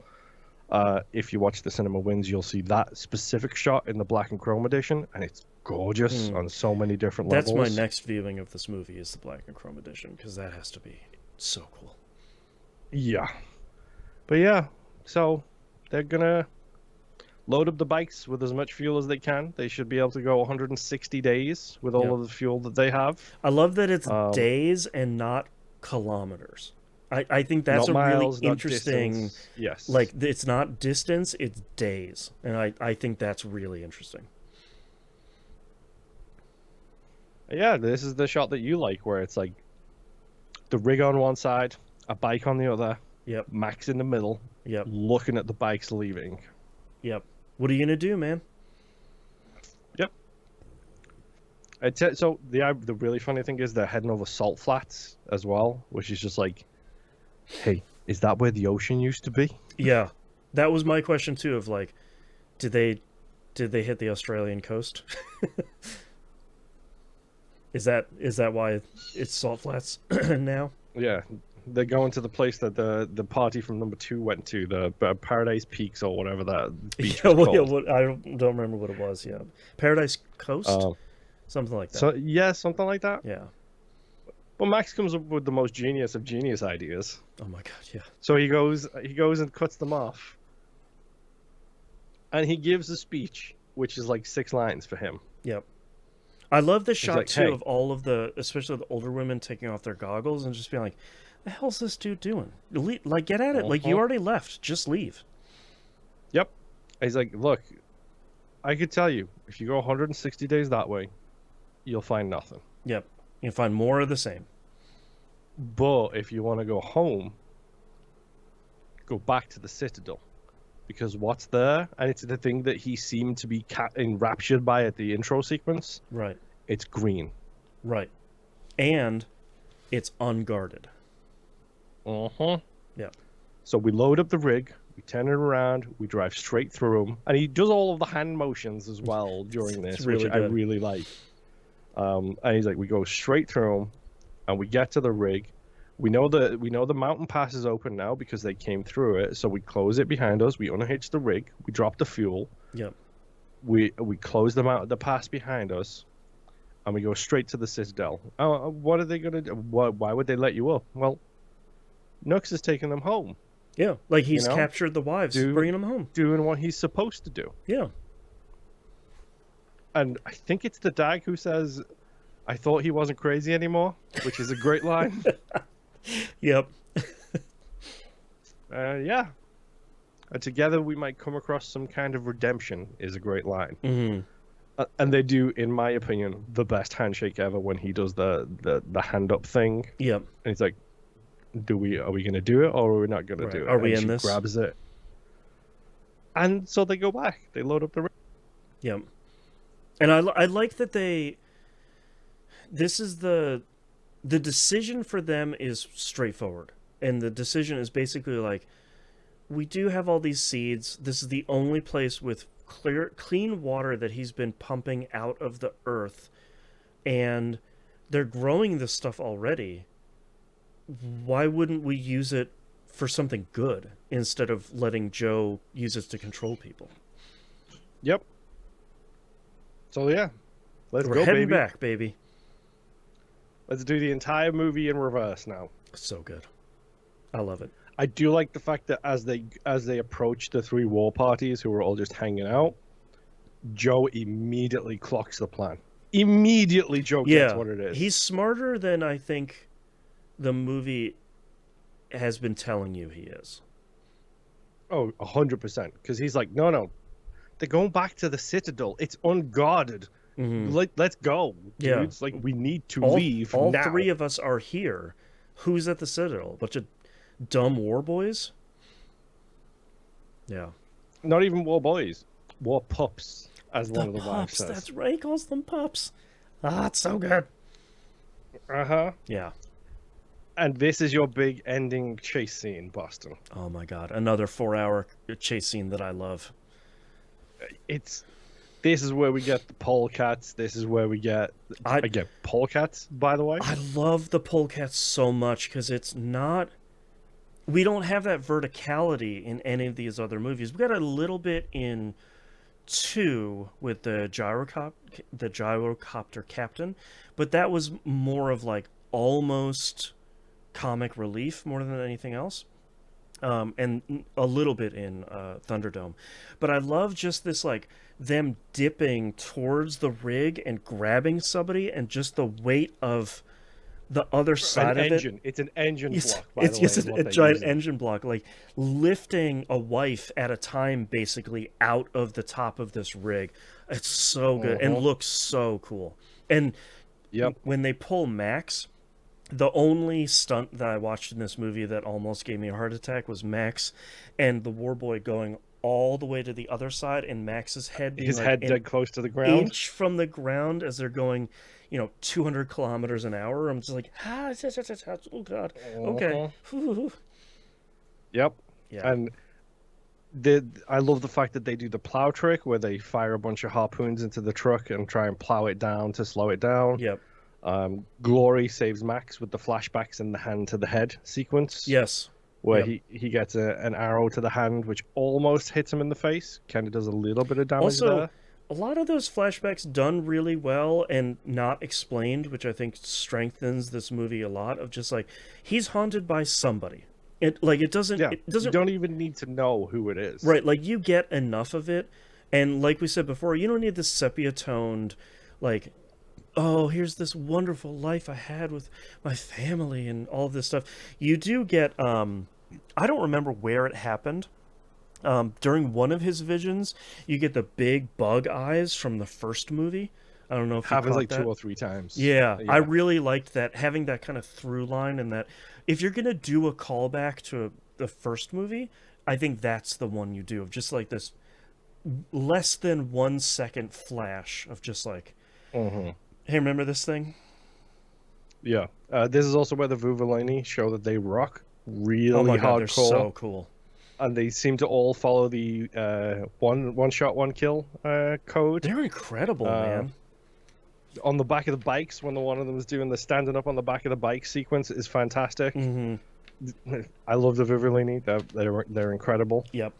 Oh jeez, there's so much here. The polecat sequence is great. Seed Lady does get killed, which sucks. Oh, hold on. One of the best uses of audio in this movie, I think, where she gets cut and the audio cuts out completely, and the way that they reintroduce audio back into the movie, this very long fade in after they switch back to the outside of the rig where people are fighting, and the audio of the fighting comes back very gradually. I thought that was really, really smart. Yep. Max does the polecat stunt, like you said. Oh. It's so good. And Chekhov's dagger finally comes back to haunt us from the beginning of this movie. Yes. Where when Max first took over the rig, Furiosa did the old, oh, look at this hip bone as my gear shifter, pulls it out and shows that it's actually part of a dagger. Yep. Very cool. He uses it to stab a polecat who doesn't die. He falls out of the rig, but then he comes back later to stab Furiosa in the side, right through the leather harness that holds her arm on. That's way deep in there, too. That's such a long blade. Yeah. And, like, this is where, like, I think it's Toast yells at Max that she's hurt. Yeah. Through the windows. And he tries to get back on board and then immediately falls, and she catches him with her arm. Yeah. Her prosthetic arm. Yep. That now puts so much more tension on the straps that is digging the knife into her side. Charlize Theron's eyes in this scene are haunting. This, like, red-rimmed... Like, she is barely holding on to consciousness, and she's still managing to save Max. And drive a rig at the same time. True. She's also driving this 2-engined monster 18-wheeler. Yup. And Nux finishes fixing one of the second engine, which was broken, and then kicks Max onto the People Eater's car, which is just Yes. okay. I love Max taking The old over. Just Cause 3. Yes, that's right. I love Max taking over the People Eater's car, of just like grabbing this dude, shoving him out, kicking this guy off the back of it, like punching the People Eater, and like very distinctly not killing the People Eater, but waiting until Joe does it because he's using his body as a shield. And then, I mean, it's a big shield, dude. yeah, I mean, like, it's the smartest thing you can do. And then taking his foot and pushing it into the gas pedal, and then just getting out of it at that point. Like, it's super efficient. I think we may have already jumped over it, but the biggest explosion in the world happens while he's on the polecat thing, where he goes over the top of the screen as the giant gas tanker explosion happens in the background. So cool. Again, great, fantastic. I mean, if you're going to blow something up in the desert, you might as well make it the biggest thing I've ever seen on film. True. I do like the fact that, like, in this, it shows the same shot. Like, it's fantastic visual storytelling, because, like, Max gets the bolt through the hand, so he's hurt. Furiosa gets the stab in the side, and she's hurt. And then in this same moment, this same little sequence, when Max is in control of the People Eater car, he does the old hits the bolt on the door to get it to come out the other side. Yeah. And as he's pulling that out, it shows Furiosa pulling the knife out at the same time. Yeah. And it's like, okay, this is the heroes are wounded. They're pulling the stuff out, but they're going to keep on going. And it's both of them doing the same thing at the same time. Right. It's really well told. And, they get to the mountains, and Joe is in the front. Furiosa goes, but is struggling, we'll say, politely. Yes. Holding on to by a thread. Yeah, she's going to try and go deal with Joe. And Rictus comes out the back. Yeah. As Max is in the back of the rig, trying to protect the back of the rig. Sorry, Moon had to cough here. Yep, quick cough break. And, like, Cheeto, who is the one who ran away earlier, takes off all of her Vuvalina gear that she's been given and runs to Rictus, like, help me, Rictus, and gets put onto the car. And then he immediately does a double switch and helps Furiosa get actually onto the car. Yep. She pulls a revolver ocelot. She's like, ha ha ha, I'm a triple agent. I got you. Yeah. Max gets Rictus's attention by throwing skulls at him, which is hilarious to me. Really good. Also, there's a really great shot earlier in the movie where Furiosa breaks a skull on the underside of the rig, and there's just a handgun in there. It's like, man, that's cool. Yep. This is cool, man. This is a cool movie. They're hidden all over that thing. Yeah, so, Furiosa gets Joe's attention. Remember me? So good. She uses, like, the harpoon and basically hooks it into his mask. Yeah. And then drops it into the tires as they are spinning. And the noise it makes when it rips away, that they never show it up for, like, they don't show it for, like, 10 more minutes.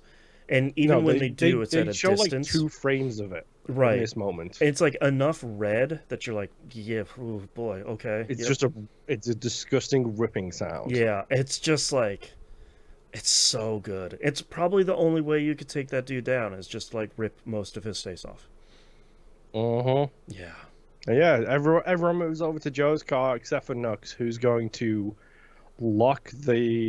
jam the rig when I forgot her name.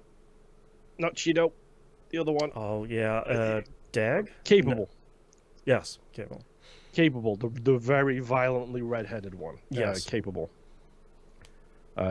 He'll lock the rig when she's over there safely. Yeah. No, he won't. No, that's not gonna happen, man.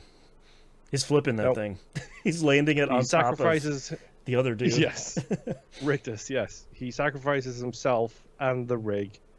And I do love the fact that he does a really quick witness me to Courage. Yeah.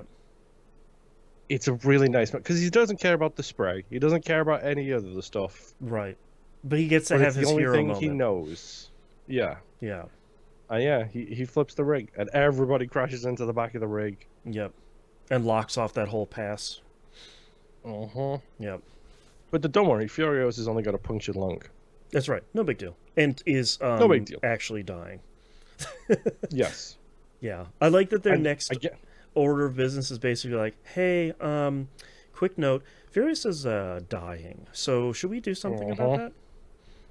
nobody knows how to do anything except for Max, who's like Right. apologizes for what he's about to do, and then puts a hole in the other side of her. You're right. And turns back into a blood bag. Yep. Yep. O positive, baby, universal donor. That's right. Or O negative, whichever is the right One one. of them. One of the O's. Yeah, and he uses the biggest bore needle I've ever seen, by the way, which is just I'm not gross. needle squeamish. That's too much of a needle, man. Oof. It's a big bore needle. Yeah, it's a huge bore. Yeah. Yeah, no, I'm good, thanks. But he does say, "My name is Max." Yeah, true. Right. And he whispers a bunch to her, and she whispers a bunch of stuff back to him. I didn't have the subtitles on, so I don't know what was said at that point. I don't remember it being subtitled. Maybe it's not meant to be, which is absolutely fine. I don't know if they pull an Evangelion and just don't have the audio. But yeah, they make it back to the Citadel, Boston. Yep, they take that thing over. Yep, we're doing Paul it, baby. Corpus looks terrified because he sees his dad's corpse and he's like, "Uh-oh, it got real, man." This isn't gonna. All the wall pups are looking at him like they're gonna tear him to bits. Yep. But yeah, they let them up. Yep. Along with a whole bunch of other people, which is great. Yeah. A bunch of people going up, and again, the score, the music is fantastic here. Yep. And Max is there until he's not. I love how many of these movies have the folklore, like Irish goodbye sort of thing of just like, and then he was gone and no one ever saw him again. Like he gave a little nod to Furiosa of just like, hey man, good luck, and then just we did leaves. And I think that's so good. That's the end of our movie. Yes, this is the end of Fury Road. That's so good. The mothers do open up the water, which I like. Yes, that's a good scene. I loved this movie. I have nothing bad to say about it. It's a 5 out of 5, 10 out of 10. Movie of all time, movie of the year. I wanted more chase scenes, and I got 2 hours straight of chase scenes. Yeah, I think that's literally what you might have said at the part one was just like, yeah, just give me a good chase scene or two. Yeah. Turns out you literally got an entire movie. I got one good 2-hour chase scene. Yep. It's so good, and to me, it's kind of like after watching all of these movies in very quick succession here, it's kind of the ultimate Mad Max movie. It has the best stunts. It has the most interesting world building.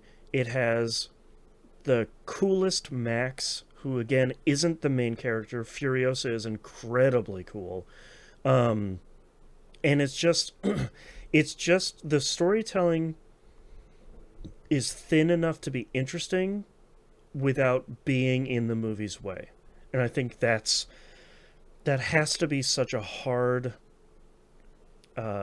balance to strike, and the movie really does nail it. Yeah, I think if you were to go back in time and say to Miller when he's making the Road Warrior, don't worry, in 40 years you'll get the chance to make the version of this that you really, really, really want to make. Right. You'll have enough money to hire stunt people this time. Yeah, I think that this is genuinely Road Warrior, but so much better. Right. On every level. I think the story's better. I think the setup is better. Like you said, like the writing is there and the story's there, but it's not. It lets the movie tell the story. It doesn't like try and whole bunch of stuff in there for you. Like There's no exposition scene in this movie. Yeah, And there's when no there is, like it's like 4 seconds long. there's no campfire scene where the wives are all asleep and Max and Furiosa are the only ones left awake, and Max is going to tell the story about how his wife and kid died, and they're going to show them the footage from the movie, and none of that. It's just like, yeah, man, we're all trying to survive. Nobody needs to know our story because we have 3 towns worth of people chasing us. Don't worry about it. Yep. It's amazing. I don't know how he did it. Like there's a famous quote. Rodriguez is a famous director, I think. Yeah, Robert Rodriguez. Yep. Yes, that's who it is. Like he showed a small sequence of this movie at like one of the film festivals, like for a bunch of director friends, essentially. Mm-hmm. And Robert Rodriguez came up to him afterwards and said, "How did you film this?" Right. Who? Number one, who let you? Number two, how did any of this happen? How did you make this movie? So good. I can't. We've already been sitting here talking about this movie for 2 hours. I could probably go for another 2 hours. It's just. Yeah, I could very easily go for another 2 hours. To be It's ridiculous. honest. We'll just do our DVD commentary for the next 2 hours. Just gonna watch the movie. Start on. 3, We 2. literally just did the length of the movie. Exactly. Yeah. Just play that. Yeah, while you're watching the movie in the background, it'd be great. All right. Let's talk about ratings here real quick. On IMDb, 8.1 out of 10 with 1.2 million ratings. At time of recording, it's the 200th most popular movie on the platform. Just fell by 41 slots. So, wow. Okay. Rotten Tomatoes, 97% on the tomato meter with 439 reviews, 86% on the popcorn meter. And Letterboxd has this at a 4.2 out of 5. I just rated it here as we were going live. It's a 5 out of 5 with a like. There's no other way I can rate one of the best action movies I have ever seen other than the 5 out of 5. Highest recommendation. I liked it. I loved it. I want more of it. And thank you again to the Bamfcast, because if it wasn't for them, I would have never seen this in the theater. Yeah. And if you have a dollar theater near you, I know they don't exist anymore, but if you have like an indie theater and they're ever showing this on the big screen, go watch it on the big screen. God, yeah. In a heartbeat, I would go see it. Unless it's the 3D version, I don't really want to see that. Yes. But yeah, yes, bmfcast.com. If you want to go listen to all 600 episodes of the Bamfcast, good friends of ours and good friends of the show. You should go check out their stuff. Yeah, I don't know what else to say.